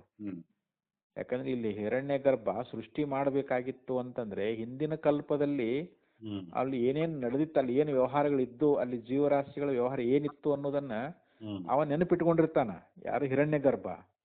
ಆದ್ರೆ ಮನುಷ್ಯ ಹಿಂದಿಂದ ನಿನ್ನೆದೇ ನೆನಪಿರಂಗಿಲ್ಲ, ಮತ್ತೆ ಇನ್ನು ಹಿಂದಿನ ಜನ್ಮದಂತೂ ಹೋಗೇ ಹೋತು. ಹಿಂದಿನ ಜನ್ಮದಲ್ಲಿ ಏನಿದ್ದ ಅನ್ನೋದು ಮನುಷ್ಯನಿಗೆ ಏನಾದ್ರು ಜ್ಞಾನ ಐತೇನ್ರಿ? ಅವ್ನು ನೆನಪೈತೇನ್ರಿ? ಈಗ ಏನ್ ನೆನಪಿಲ್ಲ. ಮತ್ತಿನ್ನು ಕಲ್ಪಾಂತರದ್ದು ಏನ್ ನೆನಪಿಡ್ತಾನೆ ಇವ ಜೀವ್ರಿ? ಆದ್ರೆ ಹಿರಣ್ಯ ಗರ್ಭ ಮಾತ್ರ ನೆನಪಿಟ್ಟಿರ್ತಾನವ. ಯಾಕಂದ್ರೆ ಅವನಲ್ಲಿ ಯಾವುದೇ ಆ ಜ್ಞಾನ ಐಶ್ವರ್ಯಗಳಿಗೆ ಪ್ರತಿಬಂಧಕಿರಂಗಿಲ್ಲ ಅವನಿಗೆ. ಅವನು ಸರ್ವಜ್ಞ, ಅವನು ಮೂರೂ ಕಾಲವನ್ನ ಬಲ್ಲವನು. ಸೃಷ್ಟಿ ಆದಿಯಲ್ಲಿ, ಸೃಷ್ಟಿ ಆಗೋಕ್ಕಿಂತ ಪೂರ್ವದಲ್ಲಿ ಹಿಂದಿನ ಸೃಷ್ಟಿಯೊಳಗೆ ಏನಿತ್ತು ಅದನ್ನೂ ಬಲ್ಲವನಾಗ್ಯಾನ. ಈಗ ಸೃಷ್ಟಿಯೊಳಗೆ ಏನೇ ಮಾಡ್ಬೇಕು ಅದನ್ನು ತಿಳ್ಕೊಂಡವದಾನ. ಮುಂದೆ ಏನ್ ಮಾಡ್ಬೇಕು ಅದನ್ನು ಅವನಿಗೆ ಗುರುತ ಅವನಿಗೆ. ಹಿಂಗಾಗಿ ಅಲ್ಲಿ ಹಿರಣ್ಯ ಗರ್ಭಾದಿಗಳಲ್ಲಿರ್ತಕ್ಕಂಥ ಆ ಜ್ಞಾನ ಮತ್ತು ಐಶ್ವರ್ಯಗಳು ಅತಿ ಪ್ರಬಲ ಇರ್ತಾವಂತವ್, ಹೆಚ್ಚಿಗಿರ್ತಾವಂತ. ಆ ಹಿರಣ್ಯ ಗರ್ಭನ ಪರ್ಯಂತರ ಏನೇನು ಎಷ್ಟೆಷ್ಟು ಮೇಲಿನವ್ರು ಅದಾರಲ್ರಿ, ಎಲ್ಲ ದೇವತೆಗಳು, ಅಜಾನಂದ ದೇವತೆಗಳು ಎಲ್ಲ ಬರ್ತಾರಲ್ರಿ, ಇವೆಲ್ಲ ಒಬ್ರಿಗಿಂತ ಒಬ್ಬ ಇದು ಅದಾರಂತ ಅವರು. ಜ್ಞಾನ ಐಶ್ವರ್ಯಗಳು ಅಧಿಕ ಹಾಕೊಂತ ಹೋಗ್ತಾವು ಅಂತ ಹೇಳಿ ಇಷ್ಟು ಹೇಳಿದ್ದಾರೆ. ಇನ್ನು ಇದು ಭಾಷೆ ಇನ್ನು ಬಾಳ ಅದ್ರಿ ಇದು. ಮತ್ತೆ ನೋಡೋಣ್ರಿ ಇದನ್ನ ನಾಳೆ ಆಕತಿ, ನಾಡ್ದು ಬೆಳಿಗ್ಗೆ ನೋಡೋಣ ತಗೋರಿ.